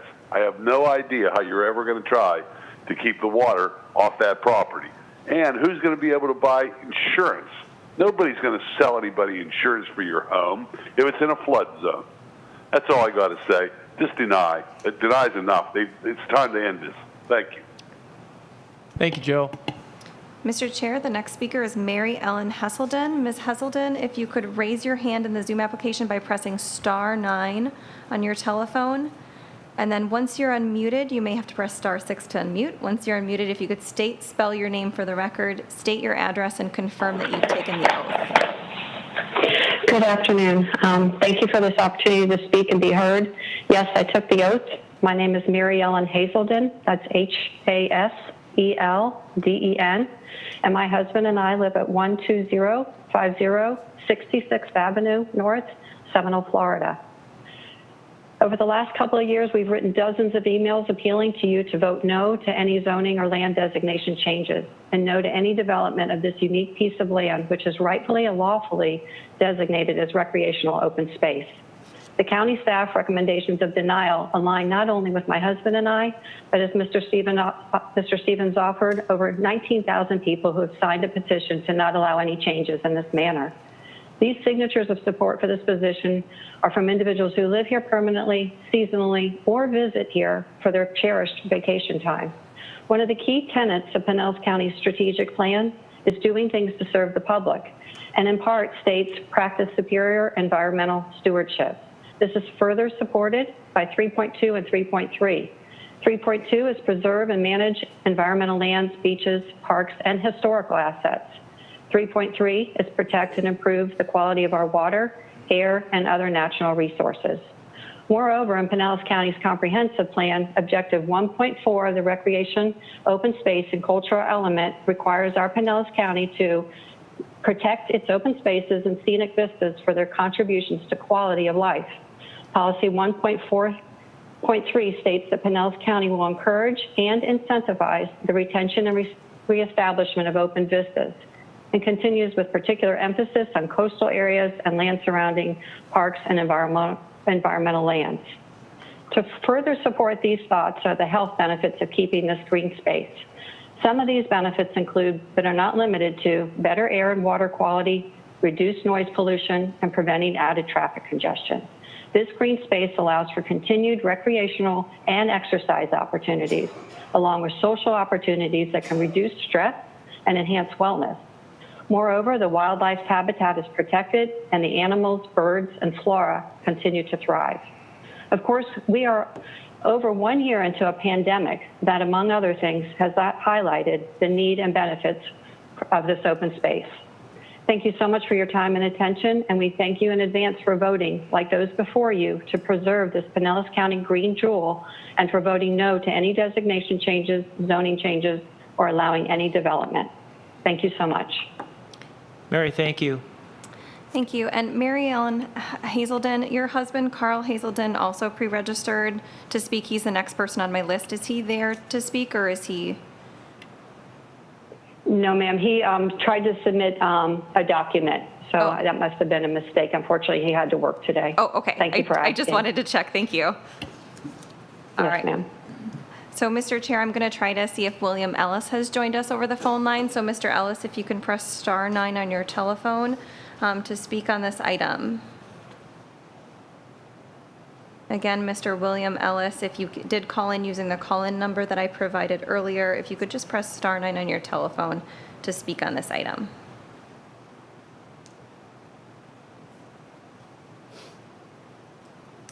It does not appear that Mr. Ellis chose to call in.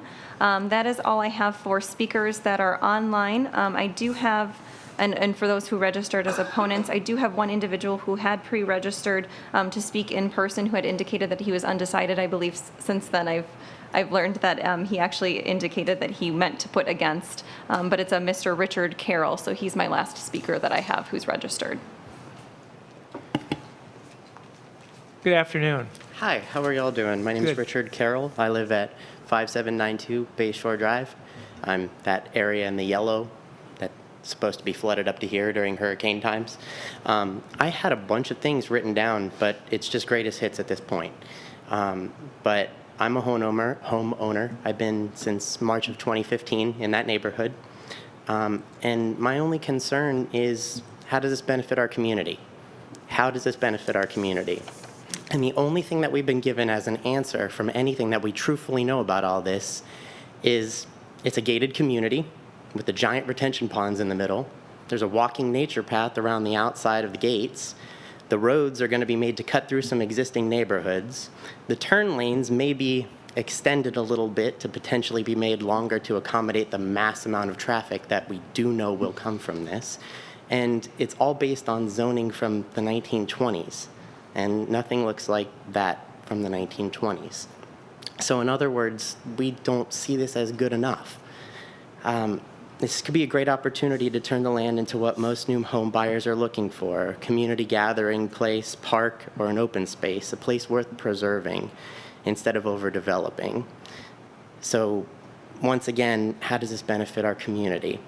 And this is where I'm going to veer off on something that's not on the page, because I'm with a family business, Ted Peters' Famous Smoked Fish. Been there 70 years. Hi, we did it. If you look directly next to our restaurant, they built a bank on the land that was there. The bank's parking lot is about that high. It does drain into our land. We do see flooding from that. I can tell you, no matter what they've done for drainage, when it rains, it pours into our lot. So I don't see how anything whatsoever that could be proposed to say that it's going to help in any way with drainage or anything else like that would benefit any of the surrounding homes whatsoever. And I know I'm a little bit across the water to the south, but I guarantee there would be a degradation of some sort from that as well. And I thank you all for hearing everybody. This is my first time doing this. I'm not a public speaker, so I apologize if I was nervous. Thank you very much. Yep. Mr. Speaker, I do not have any other individuals who have registered. Okay. So that closes the hearing for the opponents. So at this time, we will bring this back to, I think, we're going to let the county speak first, and then we'll let the applicant speak after that. So the county, go ahead and No. you can make your final presentation.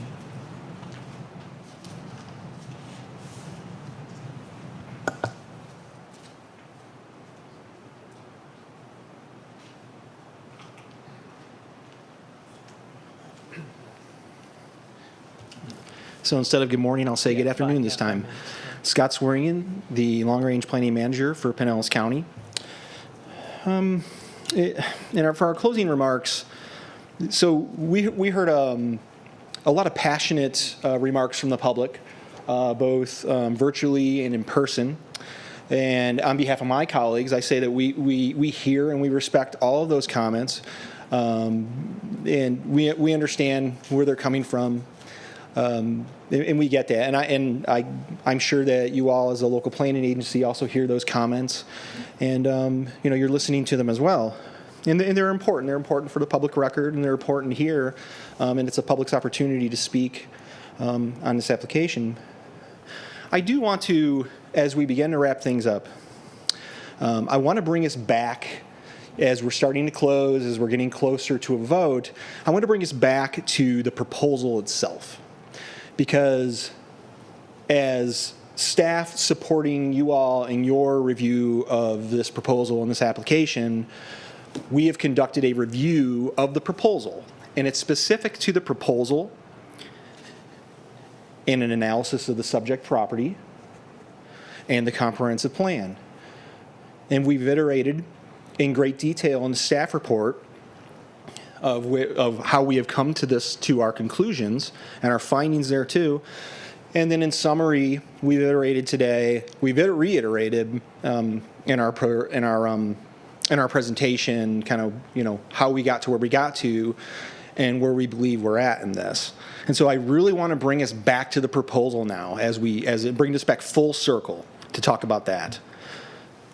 A couple things I feel compelled to bring up, because I'm not sure, there was a little bit of back and forth on a couple things, and if perhaps there's any confusion remaining out there, I'd like to try and help clarify that, try and clear some things up. And one has to do with residential density and how residential density is established. There was one of the representatives for the applicant, at least one, brought up the Coastal Management Element Policy 1.3.5 as how density is established on this property.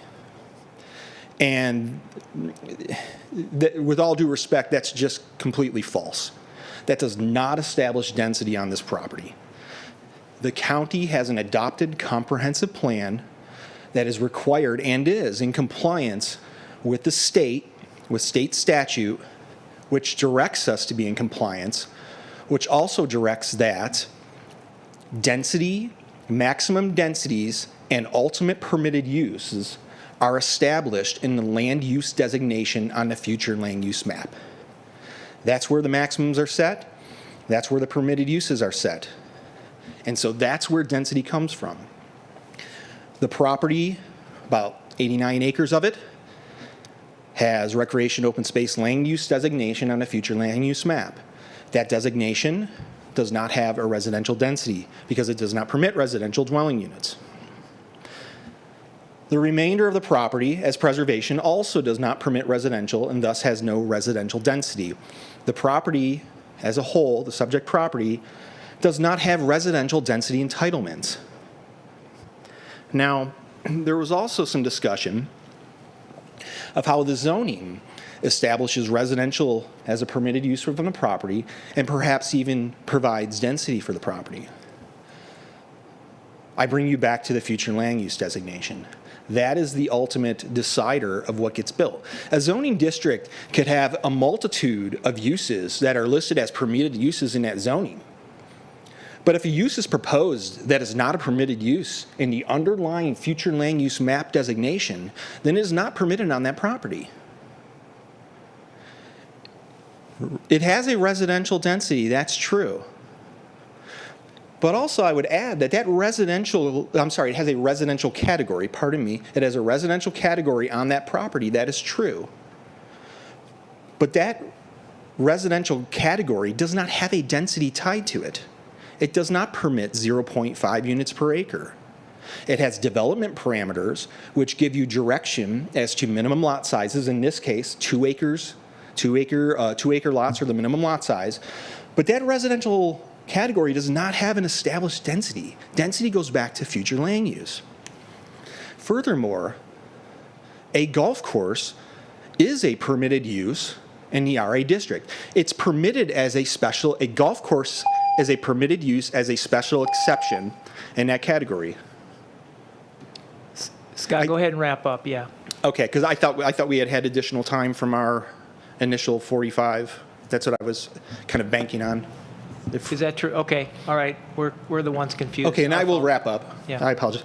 So there is not an inconsistency with the zoning and the land use. The zoning is fine for the land use. The zoning permits a golf course as a special exception, which it was, and the land use permits a golf course as a use, which it was. And so there's no inconsistency there.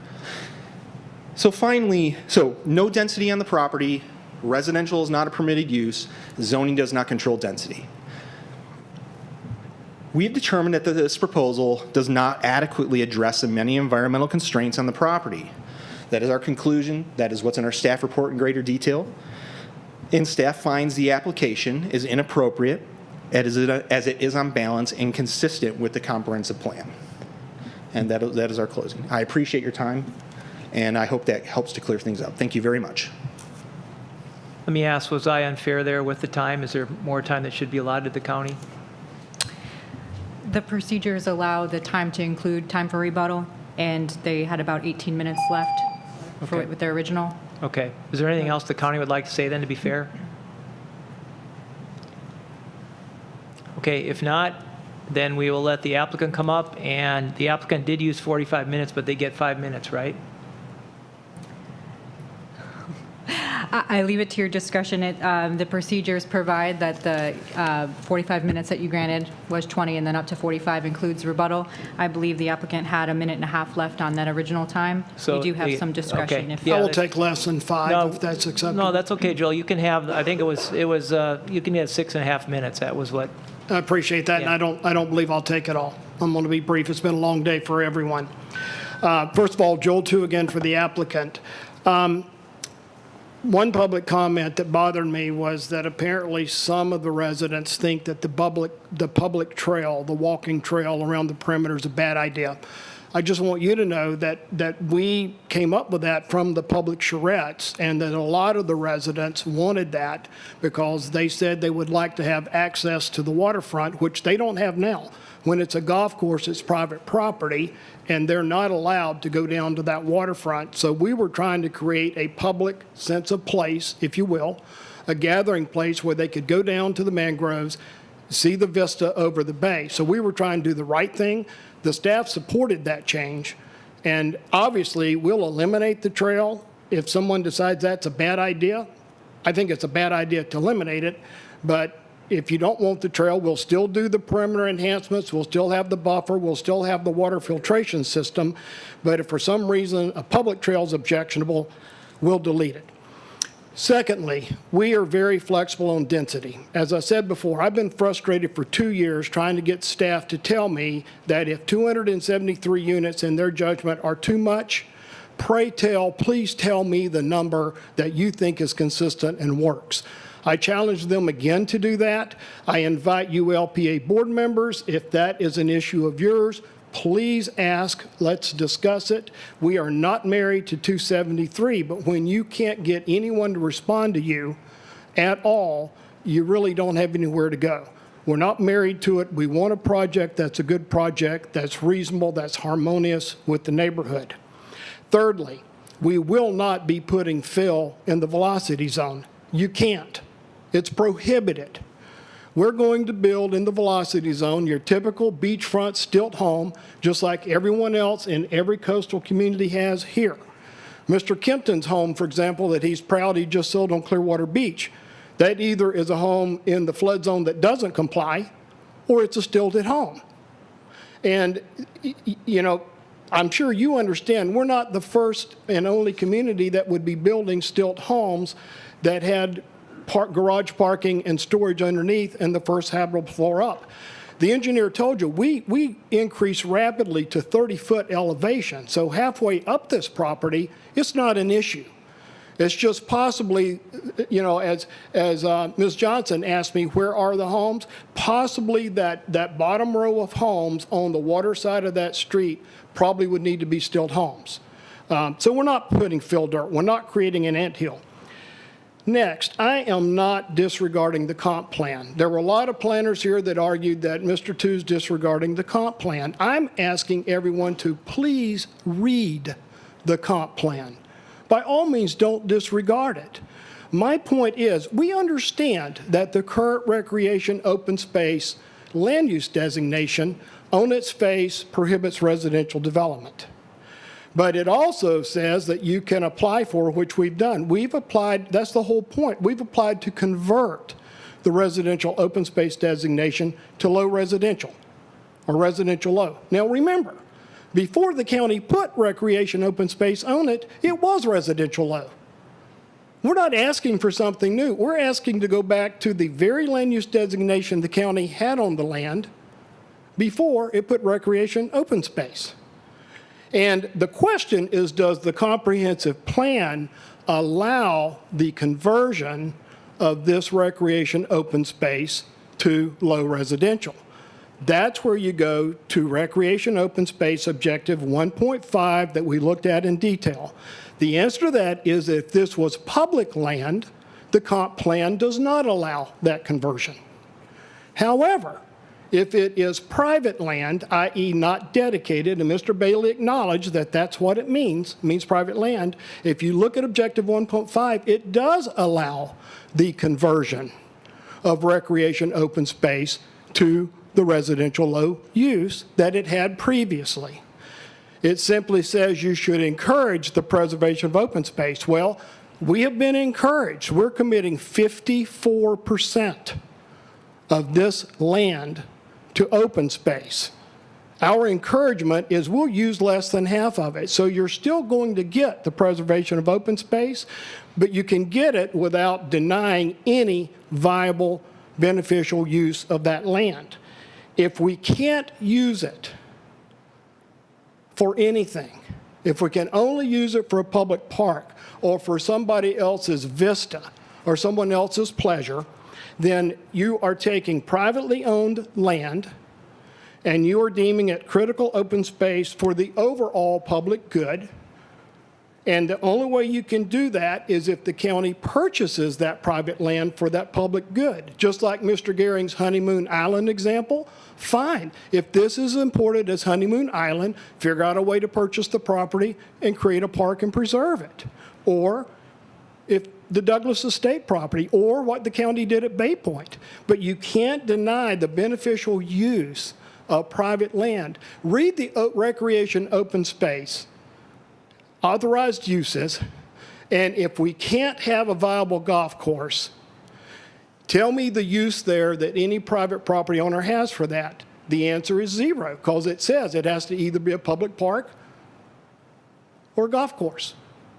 So we have no use. So you've taken the property if you don't allow a transition and a conversion from the recreation open space. Now, we're trying to do that in a responsible way. We're saying go back to the original residential low designation.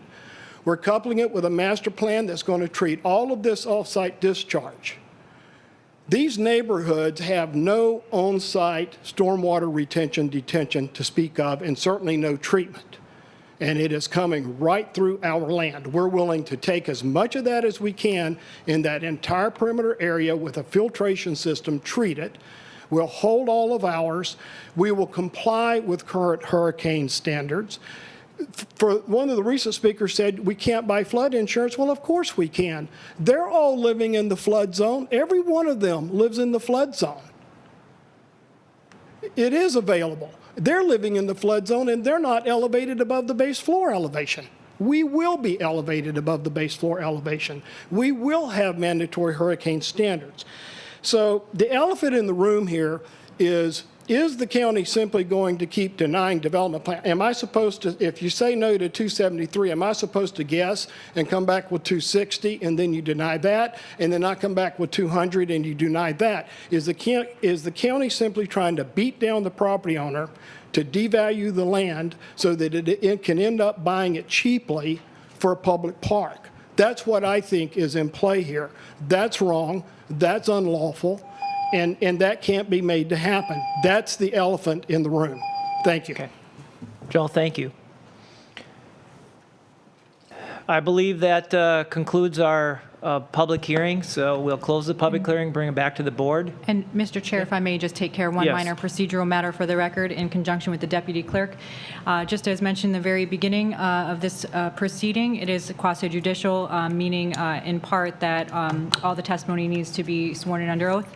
And I just want it to be clear for the record that all the staff members have in fact been sworn, and all the applicant and his team has all been sworn.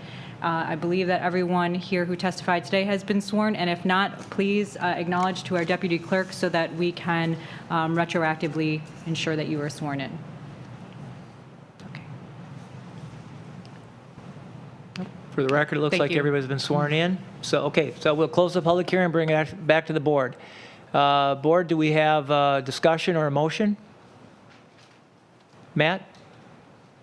Bailey, would you please, sorry, Mr. Bailey, would you please list the uses that are allowed in recreational open space? It doesn't need to be exhaustive, just what's in our comprehensive plan. Public, private parks and open space, public recreation areas, water access, and golf course clubhouse, I believe are the uses allowed. Okay, so there are more private uses than just a golf course that are theoretically It possible. could be a private park, private open space. Okay. And I believe in your testimony you said that they did not quantify the processing capabilities of those ponds that provide the stormwater, the off-site stormwater filtering, correct? Correct. There's no quantified background materials on that. And from the plans, we don't have a quantification of how many units will be impacting the velocity zone or the 100-year floodplain, correct? That's correct. All right. I would be willing to tender a motion to recommend denial once the board has completed its questioning. Okay, we have a I motion, haven't we have a pushed motion forward to the motion. deny from Matt. Wait, Yeah, go ahead. I just say I'm willing to tender it once everyone's finished their questions. I haven't actually put forth the motion just yet. Okay, all right. Does anybody else wish to speak? Okay, I guess, Matt, you're back, the floor is back to you. All right. So let me get my code back, my application number back again. I apologize. Do we have the application number handy? It's been a long day. It's ZLU 140919.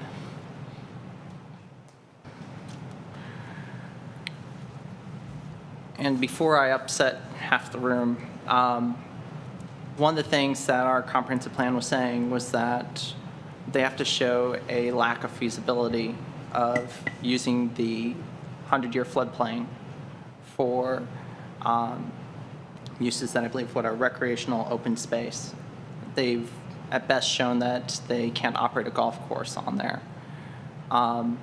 And part of this property, only part of this property is in the 100-year floodplain, so they haven't shown that they could use the property, the remaining, they haven't shown that the property, the project could be redesigned so that that portion of the property could not be used as recreational open space. But anyways, my motion. So, Mr. Chair, I move the board to find application ZLU 14-09-19 inconsistent with our comprehensive plan and land development code, specifically adopting the reasoning stated in our staff report and basing on the substantial competent evidence in the staff report application file and testimony received today, giving no extra weight to cumulative evidence. And I would,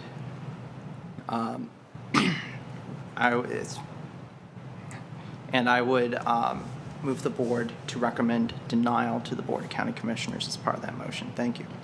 Okay, we have a motion to deny. Do we have a second? Second from Ron. Okay, so we have a motion to deny from Matt and a second from Ron. So we'll take a vote. All in favor, say aye. Aye. Any opposed? No, but it passes. Thank you very much. That concludes the meeting.